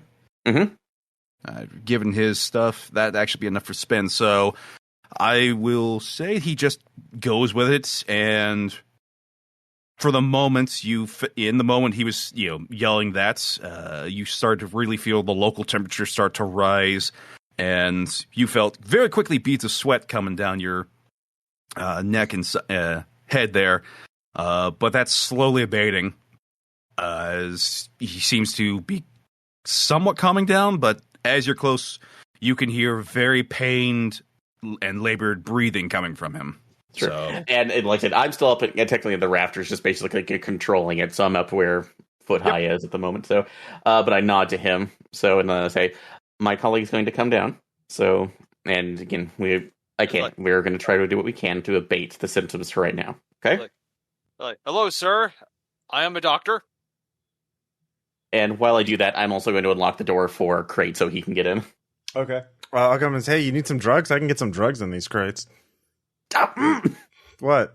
Actually, the hologram does that at the same time. It's like, really? Oh, damn it. I mean, it's true. I can find anything in these crates. Okay. I'm actually going to go to the blood on the ground. I'm going to need to examine this for just a minute to kind of get an idea of what kind of painkillers would best work for your physiology. all right, go ahead and do me a Science-y? Yeah, I was going to think what could be. Well, that's super science. What am I saying? I got a 3. Superhuman. 3 superhuman. Okay. You do a quick analyzation of his blood, and he's suffering from from what your research that you did earlier. Yeah, he's clearly suffering from Meg. His symptom here is unfortunately sustained growth and warping bone. So his size is unchangeable, is what he's stuck with. So he's stuck being a story tall. Unfortunately, his internal organs, looks like a bunch of them are not keeping up. So when he grew to this size, both his internal organs and skeletal structure are mixed match. Some are in the process of either growing to match with him or staying the exact same size. So the amount of treatment he's going to need, at least for the painkiller side of it, you've got a rough idea, and potentially, as you kind of look around at the canister, read some of the labels on there and go like, Jesus Christ, this stuff's sort of meant for those super warrior types, the ones that go super heavy duty. Should any person other than a superhuman have them in any small degree, will just die. You make do it so he's not looking at my face, but do the yee face. Pretty much. Just like, okay, well, all right, sir, I think I can prepare you something to alleviate the worst of it. If you'll give me a moment here, I've gotta let it percolate. I try to craft like a basically the equivalent of a painkiller shot. Well, of the gear you have, of the supplies you have with you, you'll need a few more components. You'll need to go get those. Might take you a little bit to get back to your lab for those, unless you have somebody that can bring you in some materials just out of nowhere. Yeah, just tell me what you need. I bet it's in this crate right here. I'll text you a list of. Oh, he's right there. Yeah, I'm right here. Hi. Oh no, I'm just gonna text it anyway. Just so you have it on, just so you have it written out, because I don't want to say all these chemical names. They take a while. Okay. Oh yeah, that's a lot of syllables. It's science. It's science syllables. A lot of L's and Y's and O's. That's a lot. Anyways, let me just punch open this crate, and here we go. Yeah. Here's the stuff. Yep, that's as he just materializes a crate. Oh, hey, look at that! All the combat drugs that a super battalion would want. Good job. So you whip that stuff up together, and based on his level, by what you can tell from him, I'm actually gonna do the sir on a scale of 1 to 10. How would you rate your pain? very loudly, but you know it's probably just a normal voice because he's standing next to you. He goes, 15! Like, okie dokie then.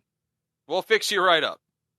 The combination of stuff turns into this thick red liquid, which looks very eerily familiar to the stuff that they went running out with, Crate, in Heart Sand. And you start to, foot high, administer it to him. And very quickly you hear as the guy goes very limp and starts to very much look comfortable. Harry is like, so has the pain gotten better? Oh, I feel so much better. Oh, I feel so much better, thank you. Like, oh, jeez. Of course, sir. We'll of course continue to monitor your situation. Yeah, we should get move to well, you're quite large. Let's get a box truck or something. We can move you to a safer place. And yeah, that's oh man, you've had a tough go of it, huh? Let me go find a box truck and we'll someone stay with him. I'll go get a truck. I'll stay with him. Okay. One box truck gathering scene later, you guys have him in the back bed of the box truck as you are. Where do you want to take him, or is this just to narratively get into that quiet spot to discuss things with him? Yeah, let's take him to a quiet spot so we can discuss things. Because I mean, our client definitely does not want to take him, us to bring the giant to him. That's the last thing he wants. Yeah. So yeah, let's go. Yeah. We're how you doing, buddy? Yeah. Well, yeah, we'll just find an abandoned place or a forest or something. All right. Yeah. Camping. Basically. Easy enough. So you, after driving back ways a little bit to New York, you pull off and go off to side roads that eventually just you get lost on and just kind of park. And he just kind of is lounging in the back of the bed and just kind of relaxing. It seems like this is the first time in a very long time he's actually felt comfortable. Oh, well, good for you. So yeah, tell us about what's going up with you. I was getting treatment for this, and kind of motions to himself. After getting stranded here on Earth, boss kind of just ditched us all, gave everything up for some reason. So we were locked up by the Ideal. He said we could have some kind of small life here. Never really liked it here. It's too mundane. It's not my thing. So they also, it's fine, whatever. But there was a bit of problems with me. I was really good at fighting against them and had to be big for that for multiple times. And unfortunately, he motions to himself again. Started happening, and they were starting to treat me for it. Giving me some drugs, and tests were run, but eventually they all disappeared, and drugs ran out, and had to find some stuff that were not on the open market. So I've been busting places from Canada down to here. Got desperate, reached out to those loons that's double-crossed me there, and just that's kind of it. So you need long-term treatment, huh? The Ideal didn't have anything really figured out. They were starting to, but then Ragnarok, I think that's what they call it, right? Yeah. This isn't to be a problem if we were out in the space. God damn, Gardigam. Ditching everything, that whole empire and space. He abandoned his family, you know that? He let his grandfather, Gardigam II, take the fall. That's who died, wasn't him. Oh, well, yeah. That's politics. Yeah, whatever. I'm a warrior. I fight my enemies head on. I don't try to slouch or hide behind cowardly things, and never was really one for that kind of politics. But anyway, I suppose I can't just owe you, this wasn't a freebie, I suppose, was it? We have a lead on a base, and certainly we could use your help to deal with it. So how about that? You help us with the base, and sure. I know Foot High here obviously could help with long-term treatments in exchange for certain services. I'm a doctor. Yeah, say. But I mean, you obviously, Foot High, I would imagine you could find quite a few uses for someone of his particular skill set. Only as a trusted and valued employee. Well, yeah. See? So how about that? You help us with this base, and then we will. Then you can work for Foot High here, and in exchange, he'll give you room and board and treatment.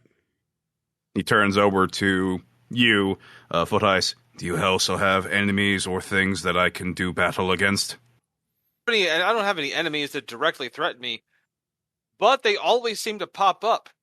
So, nothing now, but next week, who knows? Well, as another alternative. Who knows what's in that base? It's unopened. Oh, I'm sure there's going to be something horrible. I'm hoping not Kansas City horrible, but well, yeah, not. Well, as an alternative, though, how familiar are you with the underground? No, I don't know what this Kansas City is, but it sounds absolutely disgusting. I would enjoy laying waste to any creatures that would spawn from such a place. Like, yeah, spawning creatures from Kansas City. As for this underground, I don't really know much about it. Haven't really been keeping a low profile. Most of the stuff I was doing was up north in a place called Canada. I only had to come down this far south because the places that I was at, the local heroes started to inflict more damage upon me than I could handle. Okay. Well, in turn, that's like the underground is a haven for anybody more. That's like either alien, mystical, or empowered. So they help keep people off of that's like the EPSA's radar. They will help provide, that's like lodging or resources if necessary. That's where I came to be after most of my run-ins. That's like with the current law. I know I seem more or less human, but I'm actually from a parallel Earth. So at this point, I couldn't tell you otherwise. You Earthlings, or if that's whatever you call yourselves, all look the same to me. I'm told that's rude, but honestly, I'm from the galactic space angle, so everybody here. Well, there's a lot others different from the others, but they still at least brought me into the fold. And if you're willing to put up with a psychotic unicorn, you can have other people to fight. Honestly, we can let you fight with a psychotic unicorn. Kind of blinks. The fuck's a unicorn? I think we have a lot to talk about, but if you need that, we can find a safe outlet for your exercise. Let's cut to what I assume will also be your guys' chase. You want the base? You have a base you want to go to? Yeah. Yes. Yeah. In fact, let me go call our contact and get those coordinates. Let them know. Yeah. So I am going to step aside and contact our client. All right. Yeah. It's like, hey, good news. He's picked up him. No, honey, it's just the delivery guy. I was calling for supplies. Yeah. Oh yeah. Oh, it's you. Hey. Hey. Oh, great. Hey, how's it going? Oh, great news. We found the thing that you wanted us to find. Awesome. I'm so happy you were able to get the supplies in. Yeah. So when can I expect? When can the delivery be made? And how much do I owe you? Well, I mean, he's right here. So we were actually just gonna go. If you could just give those coordinates right now, we could. We took care of the problem. He's not going to be robbing any more facilities or anything like that. Oh, that's great. That's great to hear. I'm sorry. I'm glad you could take on some extra help to get those things in. And don't worry, I'll send the payment right now. Okay. Hope you don't mind, Doge. Is that okay? Well, we agreed on the coordinates. I know. The wife's here, man. Okay. Come on. Yeah, sure. Yeah. Doge is fine. Thank you. Yeah, no problem. I'll send you it right away. Talk to you again soon, Crate. Bye. About a few seconds later, you get a message sent to you. It's GPS coordinates. Okay. All right. Wait. Is it the same coordinates that he wrote on blood on the floor? You take a look at the phone. Yes. Yeah. Oh, bollocks. What? Like, coordinates for the base are the same ones you gave to those guys. Few people knew about that base. That one belonged to Volcano. Yep. Well. Oh dear. Yep. I don't know. Well, you asked me. You did me the solid. They've also got another dose of the stuff you gave me, so as payment, I'll take that, but I'll handle that group. The only one who's a real threat is Marauder, the gal in the demon mask. That's what they're called, right? Yeah, I think so. Yeah. Those are what you call? Mhm. Yeah. He's wearing that for fun. She herself is already, from what she was rambling about, she's used some of those super soldier drugs you humans here have mixed up. Those horns are actually hers. Her skin... Well, you'll see her when we see her. Anyway, yeah. You guys there? I'll deal with them. You can get inside. Okay. Maybe we'll turn the defenses on them. Where are the coordinates? Like, how far are they? And are they on land or are they? Yep, they're in land. They're actually in the Midwest of the United States, about 50 miles away from Wichita, Kansas. Oh, that's going to be a bit of a drive. But we do have a box truck that we acquired legitimately. Legit. Yeah. Well, you do have a super scientist, and with a couple of supplies from a few box crates, you could potentially do a makeshift teleporter. I'm sure with a super genius like him, you could probably knock it out pretty quick. Oh, yeah, that's a good point. Hey, look, I have this. I found this crate right here full of teleportation machine supplies. Oh, that's awesome. I could probably whip up a teleporter in just a few moments here. All right. Why does that particle accelerator say IKEA? That's not important right now. I think that's very important. I recognize that. That's space IKEA. It's actually quite a common thing up there. That's a thing! Do they have meatballs? What, yeah. You guys don't know about space IKEA? I mean, we have IKEA. Oh, that would be the local guys. Okay. You're probably... Okay. So let me tell you. So IKEA is actually this galactical space company. And what they do is, as he starts...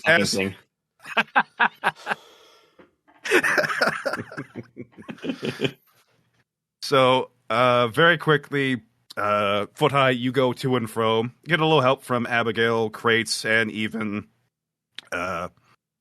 Mantigold here and there, but yeah, you put together a teleporter, and you guys will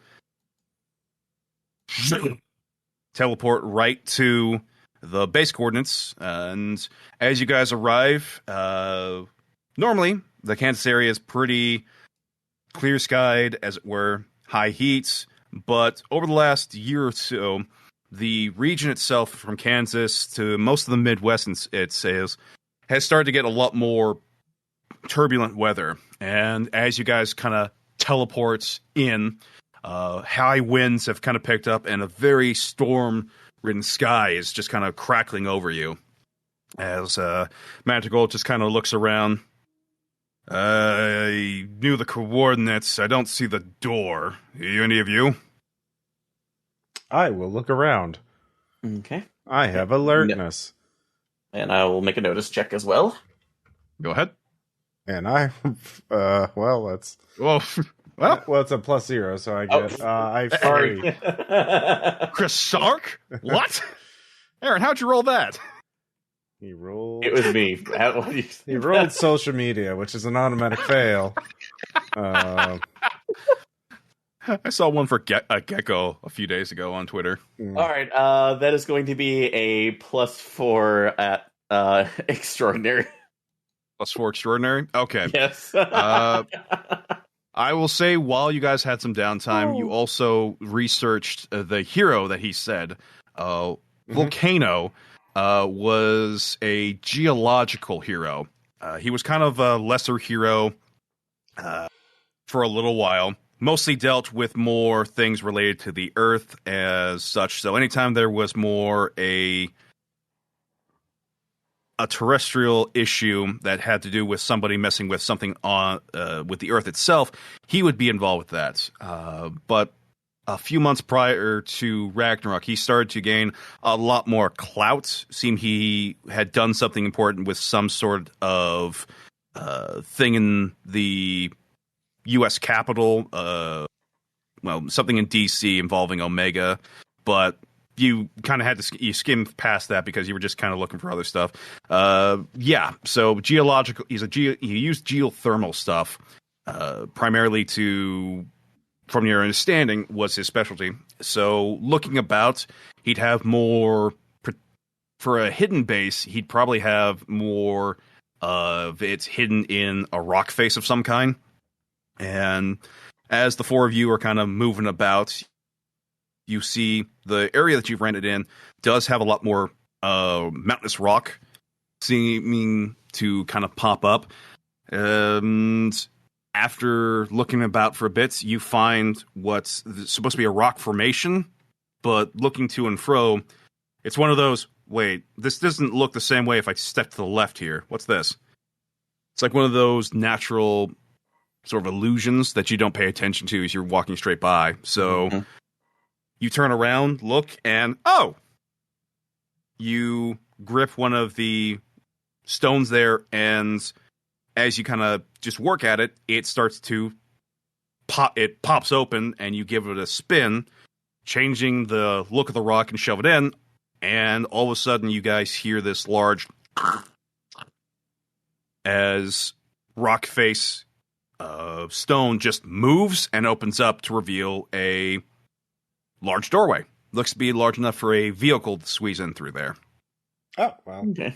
Let's back it up. Yeah. Well, maybe we should let our large friend, go in first. Yeah, I think so. Yeah.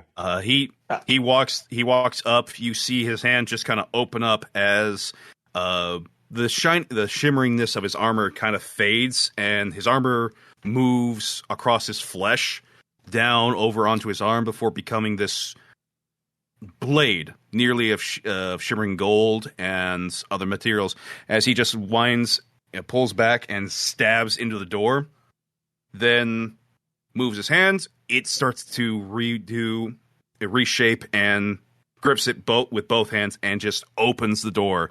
You hear the harsh grinding of gears before, as he's prying it open, it's fighting before about not even a quarter way open, it just gives and he just shoves it open. Power gave out on the door. His sword or whatever goes back over and turns back into the armor that coats his body. Looks like a power gave out or something happened with the door. Looks like it couldn't hold up. Huh. I'm sure nothing bad's going on. All right. Well, let's head in and see what we can find. Yeah. All right. As a lot of you head in, you don't need to make a roll for this. You hear "motherfucker" as all of a sudden, Manticore just goes as a explosion hits the back of his head, and he kind of crashes into the rock and turns around. Behind you, having seemed to teleport in, because you guys can see where you teleported in, is this scorched bit of earth. Another set of scorched bit of earth has appeared, and you see 4 individuals have arrived as well. Oh no, not 4 individuals. Not those 4 individuals. Yeah, that's those problem. 4. Yeah. With that, Mantigold just kind of turns and says, "All right, I'll get my payments now taken care of. Go inside. I can handle this one. Well, 4, I guess. Okay, You sure? But only really 1. If I'm not, you can take care of it afterwards. She's not going to be a handful after I'm done with her." As he just He walks over to him. The only one who's not kind of backing away is the one he said is supposed to be Marauder, the leader of this group, Right. and she's dead sprinting towards him. Oh no, it's an anime battle. It will be if you stick around. Yeah, it's gonna get away before there's a shockwave when they hit each other. Yeah, we really need to be in here now. Yeah. All right, let's get to work. Yeah. All right, you guys proceed inside, and as you run inside, you hear this sort of shockwave happen, and it just kind of brushes over your guys' back. We pan back over to where that happened. The other three guys who were there just go and fall backwards from the sheer shock. But that's not important anymore. What is important is that you guys are now inside the base. Yay! Yay! Start looting. Yeah, just getting everything we can. So, all right. So you quickly start going through. Thankfully, Wakado wasn't one of those. I built my base for defense. All this. You guys can know he's got defenses because it's an ideal base. But it looks like he's running out. But the power seems to be running on emergency power because what should have popped out of the wall starts to lasers start to kind of go. But as they pop out, they just go and that happens multiple times. As you're walking in and start looting things, defenses turn on, but they go constantly. like they're losing power, or that they just have been deactivated. It looks like there was power, but then it was cut from them. Okay. So, Foot-Eye, can you check? Is there a panel or anything a systems panel you can check to see if there's somebody else? I'm sure I can find somewhere to tap in. Yeah, we need to make sure to see if somebody else is already here. All right. You can easily find a control panel and begin to access it. Go ahead and give me a super science roll. It's a 4. 4. It takes you a little bit of work because as you activate it, the screen turns off. So you have to do a bit of rerouting, tear open a bit of the paneling. As you guys are inside, you can feel shakes coming from outside, probably from where this really anime heavily inspired fight would be going on. But that's not where we're focusing on. Oh no, they're spending most of their animation budget on this fight. My God, that means we're safe. Yeah. Oh no. At least our budget's safe. We have a properly managed budget. And we're doing the right level of stuff for it. Anyway, you've rewired the panel and have made it to where, as you activate it again, it tries to shut down but stays on. And you quickly get readings such as power cells depleted, backup cells depleted, thermal energy reserves nearing critical. Oh, well, I mean, I'm sure that's fine. Does that mean that we're about to, have to run away from magma? It sounds like we have to run from magma. From what you can type away through there, Foot High, looks like he was using geothermal power to basically create electricity for his base. So tapping into the natural environment, the natural resources of the planet. Looks like because he's not here to kind of manipulate that, he was using it. It seems like that's what he did with his powers. It's running out of power and doesn't look like it as far as a base blowing up. But it looks like, as you're kind of digging through, he had his laboratory a little bit further in, and he's got some stuff locked up down there too. You guys have been looting through what looked to be the standard ideal, here's in case of emergencies, or where other ideal members can just kind of teleport into. So a little bit of a storage area, but also a bit of a meeting place. So you guys have been looting some decent stuff, but looks like if you move a little bit further inside, you can get some better stuff. Okay. I head in. Yep. Okay. Yep. Running after as well, so we should not be separated. No. Just right. Grabbing things and stuffing them in a big duffel bag I have. I'll never go adventuring without a duffel bag. I guess I'm after tech and data. Yeah. Okay. As you guys proceed inside, again, same situation. As you're proceeding and activating things to open the way, they're shutting down pretty quick because they're a non-necessity function at this point, apparently, according to the base. So, if anyone would like to, one door opens up. Foot high, you can squeeze through no problem because you're very small. But for Abigail and Crate, you're going to need to pry the door open somehow. Oh, I can phase through doors, remember. It's one of my Crate powers. Is this your no clip mode? It is my no clip mode. I shove a crate next to the door and then I can just glitz through it. I hate that so much because I get stuck because of that shit. Yeah, well, you gotta have skills. You gotta practice. Gotta perfect that tech. All right. So at least for this, it's like, is this just a power situation where it's not it won't open, or is it more? Could I override it possibly? It's mostly power. If you want to try and do a tech skill to kind of do what Foot High did, which is reroute some power to this door, you could. Or if you want to try might to just kind of shove the thing open. I'm not really that strong overall. Fair enough. So, you know what? So actually, look around. Spy Savant, notice, see if there's an alternative route around. Like today, because I'm good at security, but not necessarily at just rerouting tech. So fair enough. Okay. That'll be a 3. 3. There's not a whole lot you can see immediately to move around. Looks like this guy kept this as his primary research place. Just more straight to and fro. No, hidden pathways or really easily accessible doorways. However, that doesn't change ventilation and doesn't change wirings above. So if you want to try and get around, you can climb up that way and see where the shafts can lead you. Okay. So let's see. That'll be, I guess that would be an athletics check. So, yep. All right. That will be a re-rolled athletics check. So that's better. So that'll be 6 normal. All right. That's well more than enough. As you put, the corridor you went down is close enough that you can press yourself up a little bit. Feet on one side of the wall, kind of lean over, get your hand on the other, punched open a paneling above, and climbed up into the wires and ducts there. Crawling around a little bit. Crate, you glitch through, and Foot High, you glitch through. But you can hear some rummaging coming from above. Likely that's, as you heard Abigail say, I'll be right back, going through. She'll probably be with you in a minute. But the two of you enter into the secondary room.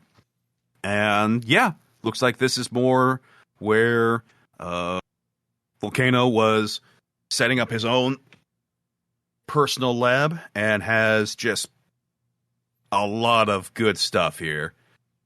Okay, I just grabbed the stuff I think is most valuable.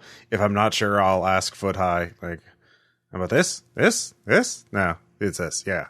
Oh yeah, this thing. Oh man, this is. Oh, that's a refrigerator. Wait, what? If it's more valuable if it's glowing green or blue? That depends. I mean, blues usually means ionizing radiation, so it could be valuable. But okay. So take both of them. I mean, I'm gonna have to make room. I'm gonna need another duffel bag pretty soon. Do you see a duffel bag or some? Yeah. Your Mr. Burlap is starting to get a little bit of a frowny expression on there. Yeah, we should. Usually means he's getting too full. Oh no. Yeah. I mean, I don't suppose you have anything to help carry. You can't really exactly carry a whole lot, can you? Foot High. I'm not exactly, carry stuff. Well, maybe see if you can download some valuable data or something. Oh, I've been I always do that. Okay. As you guys are quickly discussing that, there's another large crash, likely from outside where the fight's going on, and it causes the ceiling that above you guys to kind of cave a bit, and some of the ceiling kind of falls. And Abigail, you come, the duct you've moved through starts to give, and suddenly goes. Falls forward and crashes down. You roll out without a problem, but now you're in the room now. Okay, I meant to do that constantly, and then just start going through things. So I meant to do that. Mm-hmm. That's exactly how I wanted that to look. Yep. Eventually, you guys load up your sacks, load up whatever you're carrying, and you're looking good. There is one more room you see. There's a heavy-duty door set up on there. And Foot Height, you saw that that's actually where the remaining bit of power is actually being held to, is that door. Okay. So I guess like the very last thing the base power is trying to keep closed is that door. Yeah. How about we don't open that? Is there any way to tell? I mean, I could go through it, but do I want to go through it? Maybe? Maybe not. Is there any readout or something else we could get information from that's still powered? Yeah, sure. There's another paneler over here. Okay, go ahead and I'll try that Spy Savant to gather information from that to see if we could figure out what's in there. Sure, go ahead. All right. Don't be a magma monster. Don't be a magma monster. I'm going to spend one more on that since that sucked. Rip. So I have 2 fate points left. Okay. Not great, but that'll at least be a 2 at extraordinary. All right, you access the terminal. Bit of power is in this one, not the one that you would have to reroute through, but you can check. And going through there, you see that it's actually labeled artifacts from, let's see here, well, holdings for ideal personnel, collections from certain alien crash sites, as well as specimens, and looks to be rocks that he had been studying. So it seems to be a mixture of ideal sensitive information as well as some unique study items that he was working with. So potentially very, very valuable information as well as unique items that could easily fetch a high price. Okay, I'll hand my duffel bag to. Well, I'll empty out my duffel bag, or give it to Abigail, and I'll phase in through the door and grab that stuff and come back. Okay. Yeah. So you guys watch as crate crates down a crate and then through the door. Crate, you begin looking around and there's definitely some different colored glowy bits here, as well as some looks like some pads of data here and there. Looks like a few memory cards stored. So yeah, looks like this is one of those little private labs he had. And start loading up Burlap Jr., one of those little side satchel bags. It fills up pretty quick, mostly with the small stuff that will be quite valuable. And as you're working away, you kind of have to move things around. You see that there are 5 large rocks that are placed on little pedestal areas that are kind of sealed up a little bit. They're in heavy-duty glass containers. Oh. So those look to be the rocks that Abigail mentioned. Oh, okay. I check for traps.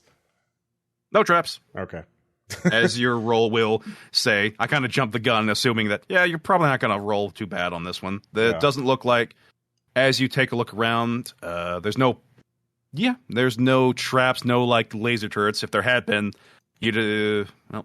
everything looked like it was going to the door. It doesn't look like anything was. There's not any major power in here. There's kind of a dull lighting, but most of it's just Yeah. All right. Well, then I will grab those rocks. All right. And phase back through the door. And all right. The rocks themselves are fairly hefty. They seem to be rather small. It was a little odd. They were on larger stools than they need to. It's kind of like one of those museum pieces where small rocks in a large case sort of events. Probably had some sort of equipment he was using on them, so it should be fine. Yeah, it's fine. But you guys, with that, it looks to be everything in the base that you've gotten. Cool. Well, let's head. Let's head out. I'm sure it's all working out. I'm sure our new buddy is taking out those 4 baddies. Well, actually, maybe someone should scout before we all head out with the loot. Okay, I'll go ahead and do that. I'll just going through the base under cloak for the armor, just to make sure that nobody else is following us. Okay, you're running out. Yep, and I'm going to go ahead and roll on the armor, on the air armor to make sure that nobody. Well, it's like that. I am completely hidden. Oh, go ahead. All right, that will be a +5 ascendant. Okay, so you run outside. The 3 card members aren't anywhere to be seen. However, you get outside just in time for that point in the anime where they have the rules of nature scene going on, where Mantigold swung down his blade, and Marauder is blocking it by pressing both hands together, and it's completely sparks flying everywhere, dramatic music which should be playing. They're completely absorbed with fighting each other and do not pay you any mind, even though you're invisible and they can't see you. Yeah, we don't need to be a part of that, so. No, not at all. You'll note that because they're doing this this little thing, a lot of the wind in the area is really kicking up. A lot of stuff's just kind of zooming around. So the storm, the kind of weather you came out to has really started to pick up from this fight. All right. So it reported back to everybody else. Yeah, we really might need a teleportation crate at some point, or getting the teleporter we have online. Are you telling me that my work's going to collapse? That's ridiculous. Well, I mean, No, we did say we would help that giant dude out, so like maybe we should help him with the fight because. Hey, by the way, Crate. Yeah. Do you have those rocks in hand, like you're holding on them, or are they in the sack? No, I'm holding them. All right. Okay. You're starting to be tugged by the rocks. They start to kind of move you towards the exit there. Oh, the rocks are doing anything. The rocks are doing anything, guys. Yep, guys. Foot height. What should I do? What are they doing? What does this mean? It starts feeling like it's kind of like let's go this way, kind of like someone kind of nugging at your like a shirt or something. Then all of a sudden it becomes no, we're going this way. No, I'm going this way. And as this feelings just gets worse and worse as as it's leading you further outside, you also feel like the wind's picking up and coming down the corridor, and the rocks themselves are starting to grow. First, they were kind of like large rocks, the kind of thing that would fit inside a person's hand. Mm-hmm. Now they're getting to the size of bricks. Now they're going cinder blocks. At this point, yeah, they're just growing. Like, is this a problem? I don't know. You tell me. You're the smart guy. Seems like a problem. Like, I'm gonna jump on one of the rocks to try to figure out what the hell's going on. All right, super science. 3. It's definitely not a naturally occurring phenomenon. This is clearly something that should not be naturally occurring in the world. And as you're trying to get, you're poking at it, trying to get readings. As you go in for another time, the rock splits open, and this red glowing light kind of emerges, and then focuses it on you. On who? And you, Foot High. Oh, goody. As you see it the rock again, split a little bit more. The one you're standing on, as it's growing, begins to become more pointed. And all of a sudden, for Crate, the rocks have just become too big and they're basically too heavy. You gotta let them go. You gotta let them go, man. Yeah. So as you do, Foot High, they start to float. The one you're on, again, it's very much glowing, becoming more of this, like a pointed triangle with a huge wedge in the center of it. And the other ones start to also take these weird shapes. And again, they're also splitting open in these little red slots, and a light is emerging as you look at it. Is it radiation? You're not getting any radiation from it. Well, that's good. So, I mean, what else? Teleporting it? Dangerous? As you are trying to figure that out, the wind just overwhelms the corridor. Abigail, where were you at? Were you as the scene from outside is happening, where were you at? Were you still at the front of the doorway leading into the base, or were you just outside it? Just outside of it, too, because I was trying to figure out a way to get secure our way to either help our friend or get over to the teleporter. Okay. As you're kind of standing there, as I said, the wind's blowing really around. All of a sudden, you feel it just become focused and goes right down past you and is blowing you into the base, it feels like. At the moment, you're just gripping against the rock here to not get blown in. Foot high, you feel, and same with you, Crate, feel a gust of wind come hurling down the corridor, and all of a sudden, the rocks themselves floating begin to develop columns of wind around them, like mini tornadoes, and they shoot off and head right over towards the exit. Oh, well, we should we? I think we should deal with that. yeah, They're free now. yeah. Let's go see what they're up to. I follow after the rocks. All right. As you fall after the rocks, Abigail, the wind for a brief moment dies down, then kicks back up from within the corridor leading into the base, and out come the rocks Glitch had been holding, now at a massive size. And all of a sudden, as the three of you are now outside, as Marauder and Mantigold also, who were about to do the final, here's where the scene of this fight ends, they stop and look up as the rocks begin to grow and grow and grow, and all of a sudden, the individual columns build together, and a thing emerges before all of you. It is a massive tornado. It appears to have both arms made of tornadoes and a main column of it. And all of a sudden, the 5 rocks align within it. The one that had been turning into that weird triangle shape fully breaks, and this red entity emerges. And that's when all hell happens.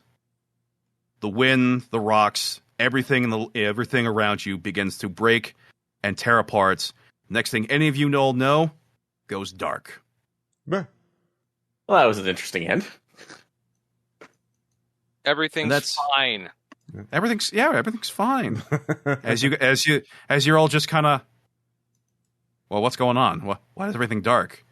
You hear a bloop, bloop, and a calm voice says, "Well, I didn't expect you 3 down here so soon.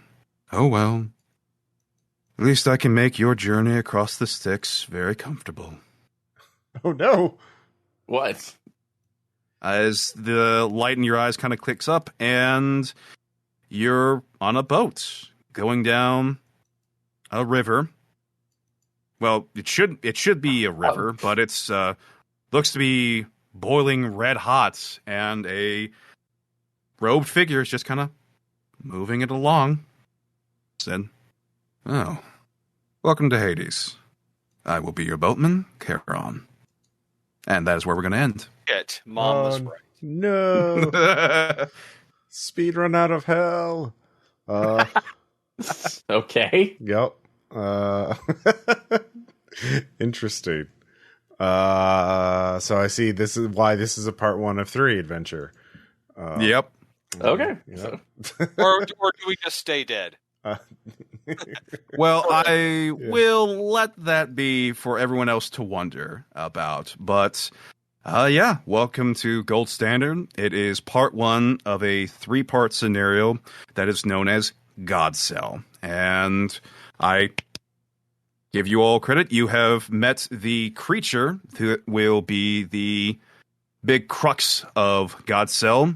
It is, and thanks to, unintentionally, you guys have released a kaiju out into the world. Oh god, not another one! Yeah, kaiju. Yeah. Why does it always lead to kaiju? Well, I don't know. So far, it's led to space, giant robots, but that's a whole other story for another time. Yeah. All right. So, yeah. Any comments, questions, or suggestions?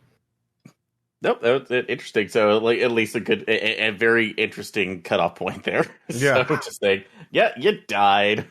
Did you? Hey, sometimes you die. Sometimes you die. It's just a thing that happens. Although I'm going to be asking Karen a lot of pointed questions, a lot of this coming back on, like, no, I know you. I literally know you. Oh, that's not that, and that will be explained in part 2. So don't worry. Okay. But yeah, it's fun. Oh, glad you like it. I have questions, but obviously they're So many questions. Yeah, what will happen next Yeah. is the biggest one. So we'll just have Oh to yeah. find Don't out. worry that Yeah. it will be worth it. I guarantee you that. Cool. Okay. Excellent. Nice. All right. We'll talk to you all later. Bye. Later. Oh wait, before we go, Bye. Micah, do you have anything you want to plug? Oh, sure, yeah. You can find me, Micah. I go by Greywalker. You can find me on Twitch at Above the Tabletop, where we do miniature model painting and sometimes play some video games. Other than that, much like another friend of the podcast, I'm kind of a podcast Ronin. All right. Fair enough. And Aaron, anything you want to plug? You can always reach me at Aaron Karsten on Twitter, and also take a look at a Railery podcast streaming for video game streaming on Twitch with the rotating members of the RPPR cast. Yep. Tom? Continue to love RPPR. It is our friend and colleague. Yep. Thanks, Tom. Appreciate it. All right. We'll talk to you all next time. Bye. All right. Later. Bye everybody.